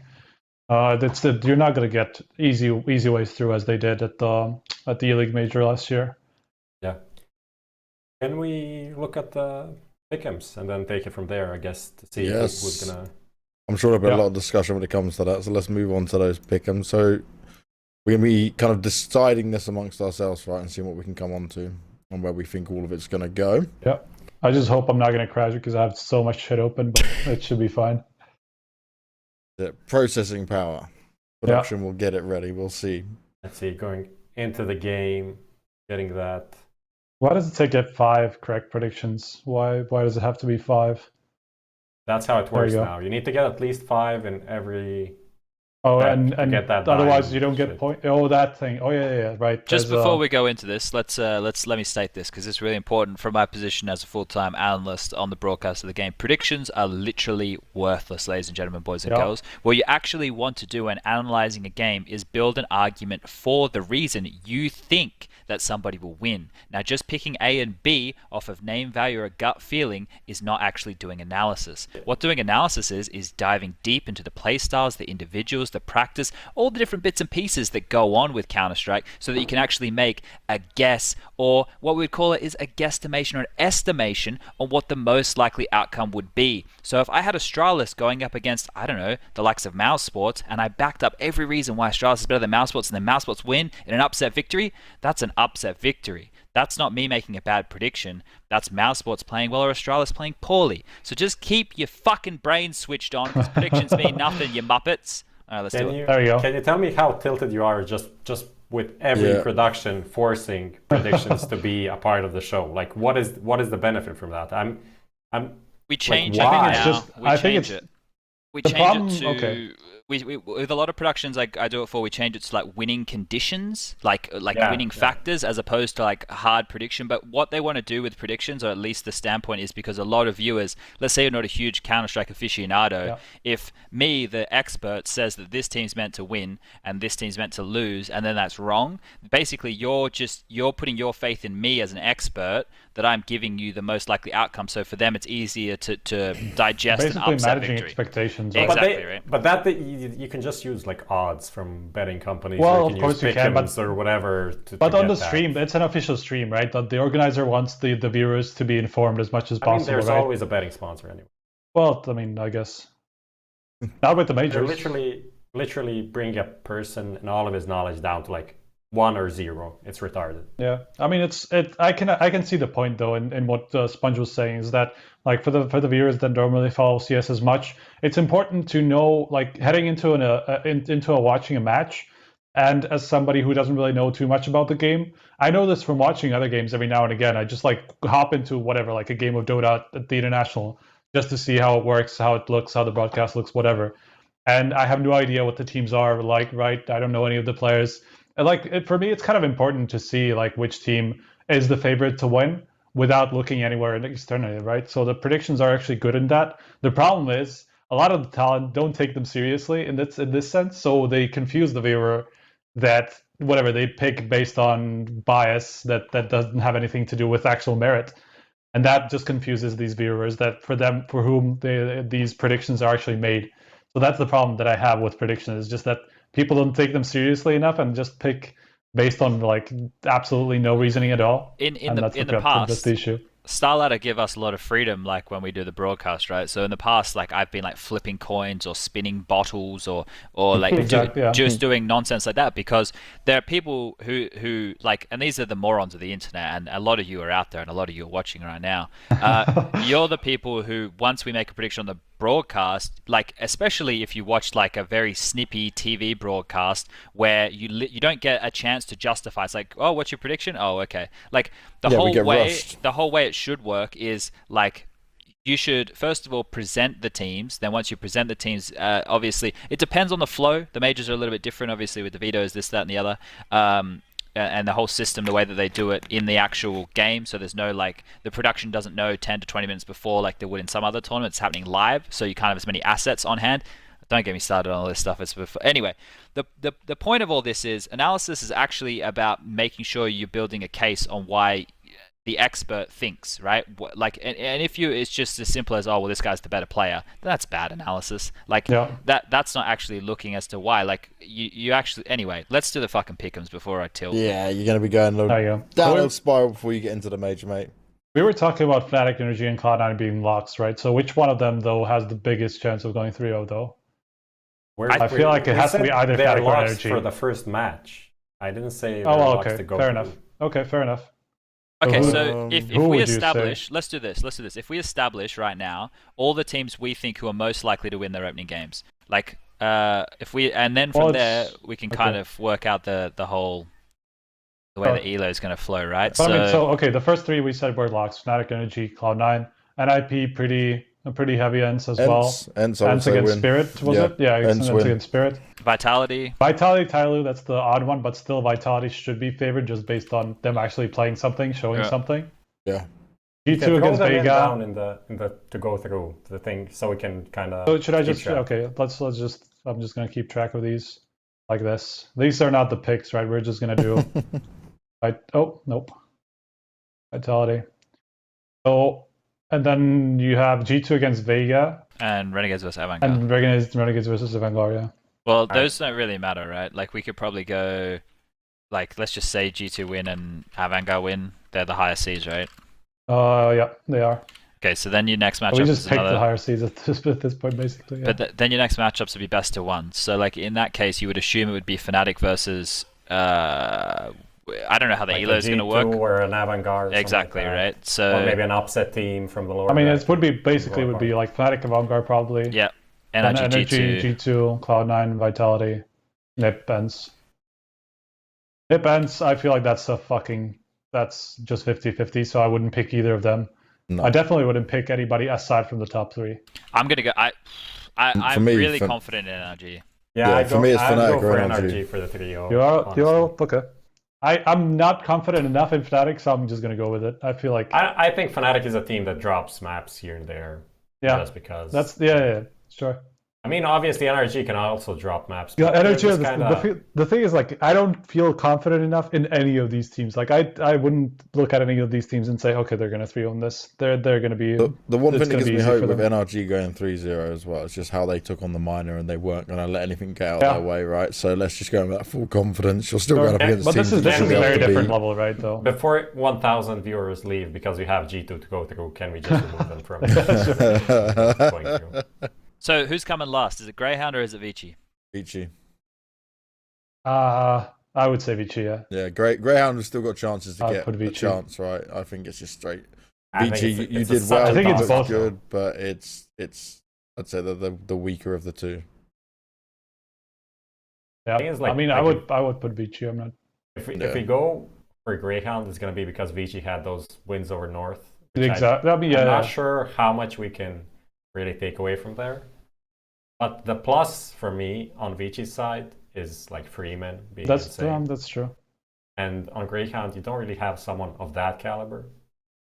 So, but when the Like best you of have- ones happen, right? What like if going Yeah. off what we just established from all the winners, now we should do with the losers, right? So the Yeah. losers of that would be in order of seeds. I guess it would be the other way around. So it'd be Renegades would be the highest, then Yeah. it would be Vega, Tyloo, Spirit, Furia, Greyhound, Windstrike, and Vici, right? So it'd be Renegades versus Vici. Well, I'm going to be completely honest here. There is a world where Renegades get upset by Vici. Like that's a world that I live in.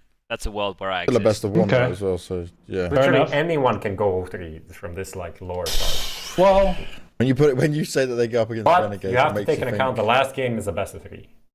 That's true. So in a best of 3, who has a deeper map pool, Greyhound or Vici?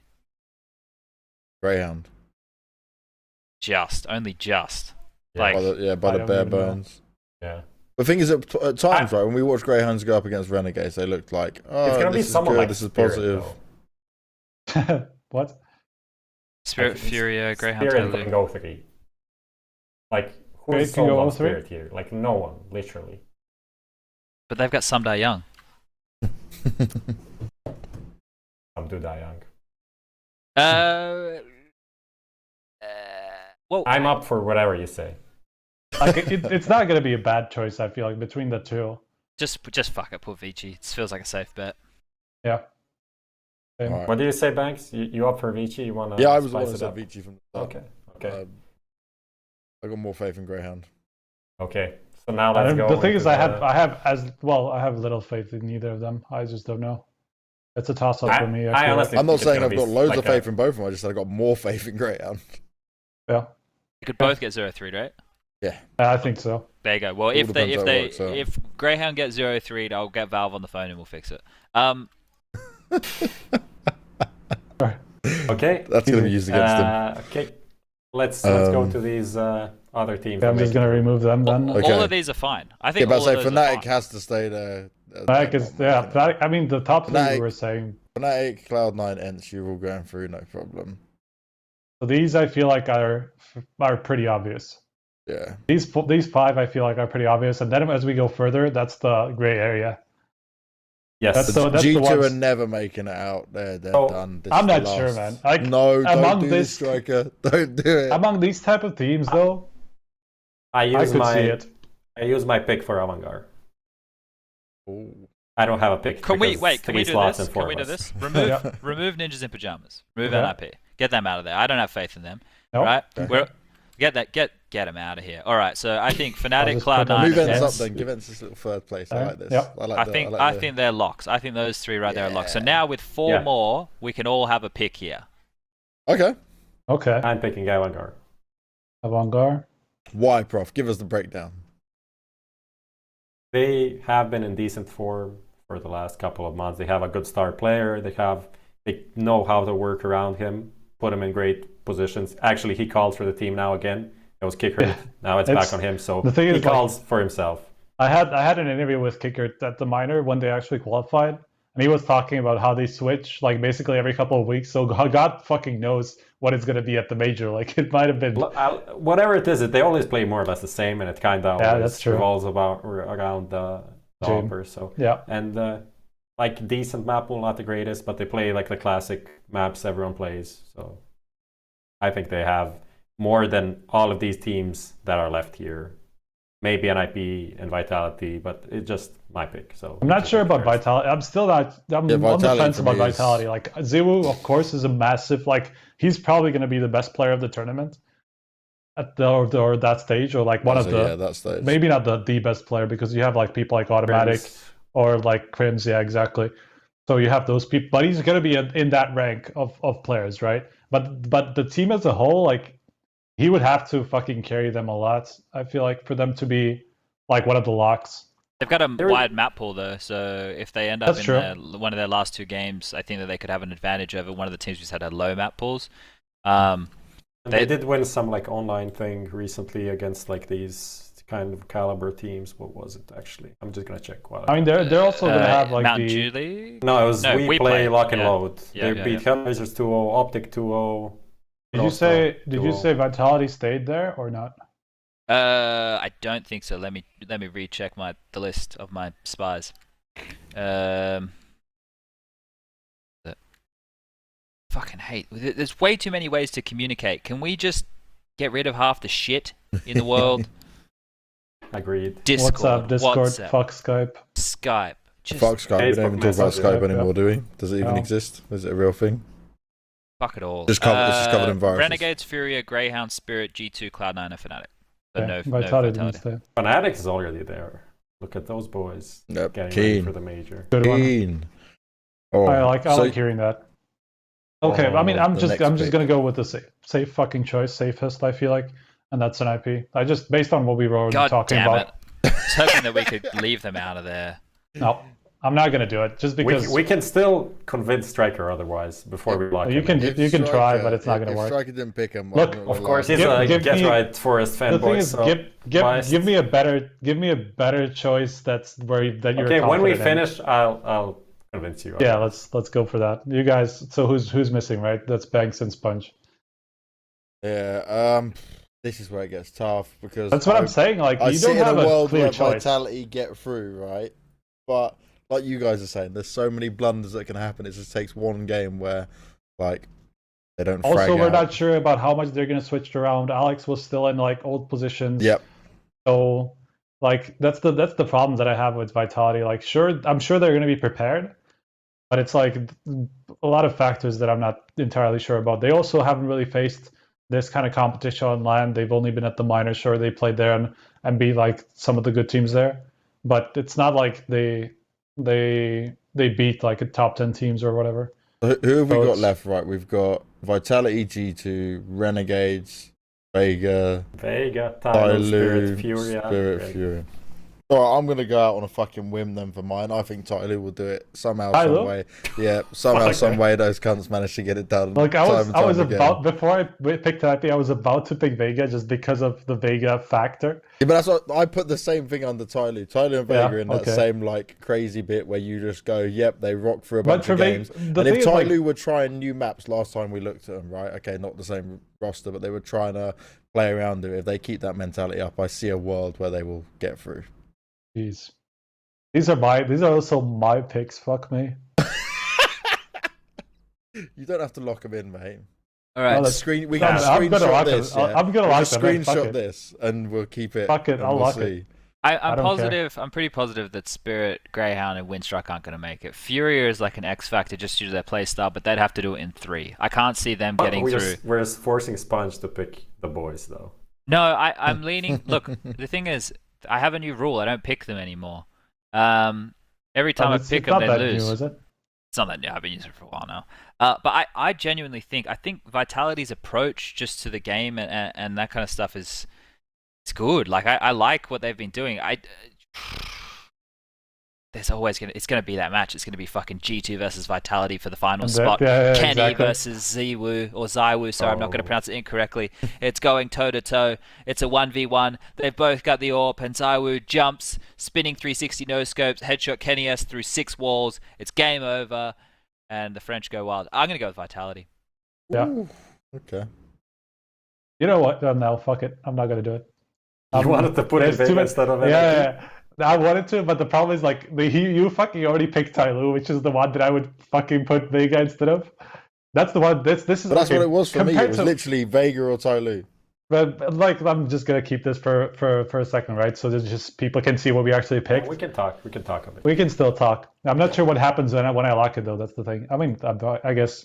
Okay, this happens. Fair enough. Oh no! No. Yeah, Update him. that's right, done. update him. But I mean, I think I can still change it though. That's the thing. I can still change it. I can do whatever. But I'll just Okay. keep it this way. Fuck it. Okay. I think it just locks mean, whenever the tournament starts. I like that we picked Tyloo.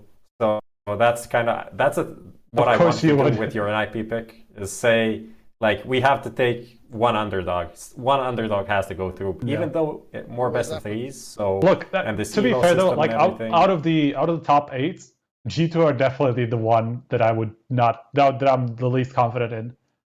Like that's Of course, they don't 100% for need to me. Make me look like a fool.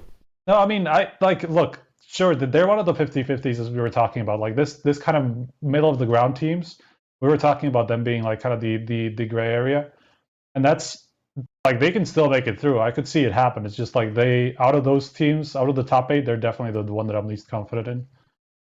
Yeah, it's also with this new ranking, they're going to have to winning against some pretty decent teams to actually go through. So I don't know. Whoever goes through is going to be mega legit, I feel like. Yeah, I think this new system, right, that gets rid of all the gatekeepers in a way, right? I think a couple of other things that we need to factor in here is we do still have some teams who are in the top 8 right now in the next stage who are going to get filtered out again. And there's only a few names here who I think should be taking those spots, right? So Counter-Strike, the landscape's definitely changed to who we have in the deeper portions of the major so far. And I'm hoping that normality is restored. We're always going to have one team, one upset team in there. Yeah. I mean, Tyloo could be it. Vega, I feel like Tyloo and Vega are the two biggest, like with the biggest upset potential for sure. Well, I'm not totally opposed to Tyloo. It's just like I would have probably picked Vega over them. Is it gonna be another Shark Week that we're missing? I think it was. I think it's just like it. We've just seen it too many times for it not to happen again. Well, look, if it is, we're all gonna blame Banks. The only thing I'm he's scared like the of. host, not the expert, so we're all like gonna. Only thing I'm scared of in this whole world is sharks. So Really? I mean, You being he from is Australia, where they so- where they actually are. yeah. Yeah, fuck that's that. legit. I'm fucking scared of most things you would find in Australia. Spiders, snakes, fuck them. Spiders, especially, yeah. Remember the spider in London, though? Fucking hell, no. Don't remind me, dude. That was insane. Okay. That was insane. What do you Let's just guys keep make of people this, wondering. The viewer pass thing that came out, the change to that as well. Huh? The viewer pass that comes in. What about it? What do you think of that? That's a different way of doing it. I like that. I'm not I saw a sure. lot of How people the fuck can I complaining and flaming about it, but How can I it's a show good it? thing. Have you bought it already? Yeah. Yeah. must I have, mean, You have to done do it that. for the pick'ems. If yeah, you have to do do it for the pick'ems. pick'ems. How to play? What is that? Nope. Trying to figure out pick'em group stage matches. Nope. Because like when I bought it, it showed me like the progression, whatever that I had, but I don't know how to go back to that. Is it in inventory? I guess it might be. By the way, fucking 10-year veteran coin. Look at that. Beautiful. It should go further up now from the old Katowice days. coin, view coin. Oh, there we go. Yeah. Literally yeah, this is what I boasting saw. here. Huh? You're literally boasting. Yeah. Yeah. Yes. Okay. Yes, Because I haven't really, a lot of I people haven't even looked complain. at it much. Just If we don't get diamond, and someone like Don Hatzi does, I'll feel very bad. There's so. a diamond thing now. The fuck? Yeah, it I don't goes up even to know how it diamond works now. now. Okay. Does it just brown, silver, gold, diamond? But you have to watch the matches on your account as well. Oh fuck. Just want to let You can everyone do it know. from the press room, so no Yeah. problem. I really love Counter Strike, and I watch it every single day of my life. But I've never done a pick'em ever. Really? Nope. I don't Damn. buy anything in the game. I don't do any of that stuff. Any skins? Nothing. No, but no, I don't buy anything anymore. Not There ain't anymore. No, like I used to, like when I was playing. I haven't Oh, done okay. a single. I never did any of that shit. I used to buy the coins that came out for the operations, but that was just to support the game, not really for. I didn't buy anything in the game for like 3 years or something. I didn't do the pick'ems since, I don't know, Cologne 2015 or something. When Renegades took on Titan, I think that one was. Fuck. How did I end up on Long that time one? ago. Can I filter the? I don't even remember what I did. How the fuck do I do filter? I haven't seen. No one cares about that. Or No, in no, the I'm just- game, I'm just Striker, can you curious. go to the majors of the past? Tournaments, I guess. Yeah, there we go. head there. Now, what I want you to go to once you're up there is pick ES1 Cologne 2015. Well, in 2015, yeah. And then you need to go to group stage games. Cracker is know where so this is going. unsuspecting. I know, We know I know where what's gonna this is happen going. now. Group stage games, right? Yeah, Day yeah. one, day two. I don't remember. It was a couple of years ago now. Titan. Are you talking about Titan? or what is Renegades it? versus Titan should be It there has to be day somewhere. two. It was on Mirage. Oh, there it is.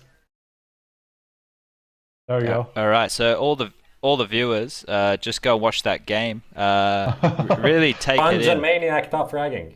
Yeah. Why you guys retired? Like, Well, because what we happened? have really good input, so that's why we Yeah. retired. So we So could for give out people, who haven't watched Sponge talking about this for the past 3 years, This is the game. this is the game exactly where the game that he's Sponge talking about. was like flying out top mid with an AK, headshotting the guy on short, headshotting the guy in connector, just giving no fucks. We've all destroying heard the story. NES with just like one tapping him. He's with top, holding the angle in window, one tap, like one tap. Thank you for Easy. humoring me in that regard. I appreciate it.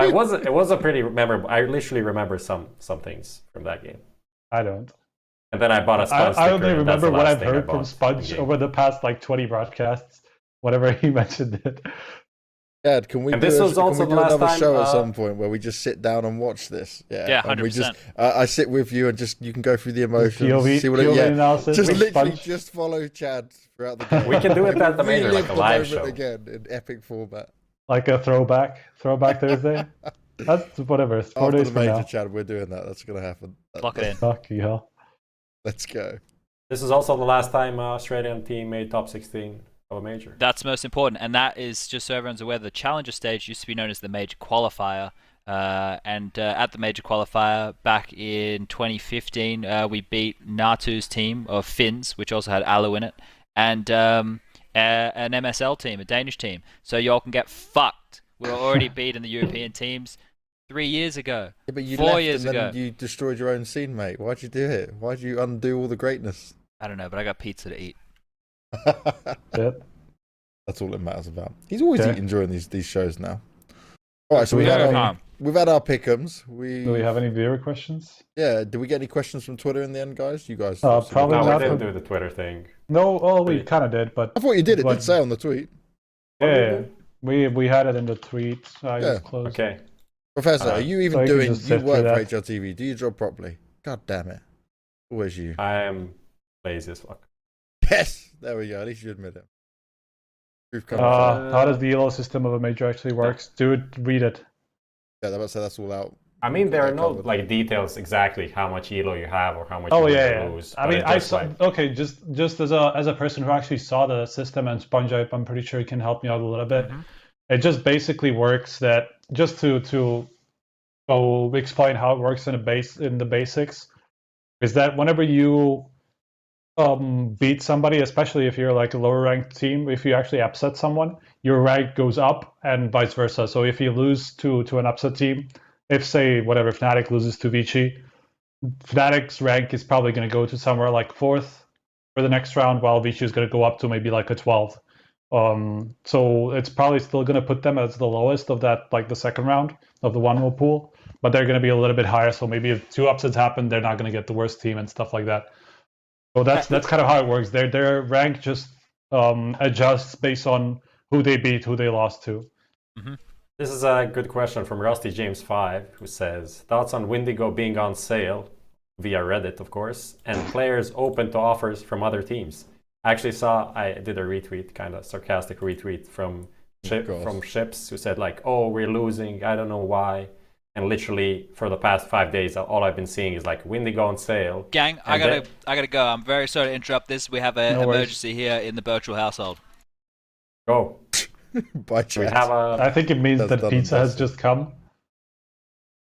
I think pizza has arrived, and that's about the emergency. But he's also got to get ready to travel tomorrow. Let's be honest. That's fair enough. Just finishing about the Windigo guys. It's literally everyone is searching for new opportunities, saying like, "Oh, I'm free agent now. I can do whatever I want." And then they're surprised that their team results aren't really good. Just shocked, baffled by that. Like everyone's looking for other options, but I like the hell Pro League, man. They look good in great as Pro a team. League. What the hell happened in there, dude? I have no idea. Yeah, that's like an implosion. Obviously, the Windigo organization doesn't want to keep them for some reason. Well, maybe the guy who used to run Hellraisers isn't the best CEO. I don't know. Who knows? I mean, if you're selling an organization on Reddit, maybe that's not the indicative of your skills as a CEO. But no, actually, the best part of this whole story is after that he quote retweets, like the CEO of Windigo quote retweets the Windigo Twitter and says, "If this tweet gets 5,000 favorites, I will put up a blog about why I'm selling the team." What? And it had like 5 favorites. Right. Right. So no one cared. Correct. That's a fail right there. So that's trying to use Twitter to his advantage, fails miserably at it. There you go.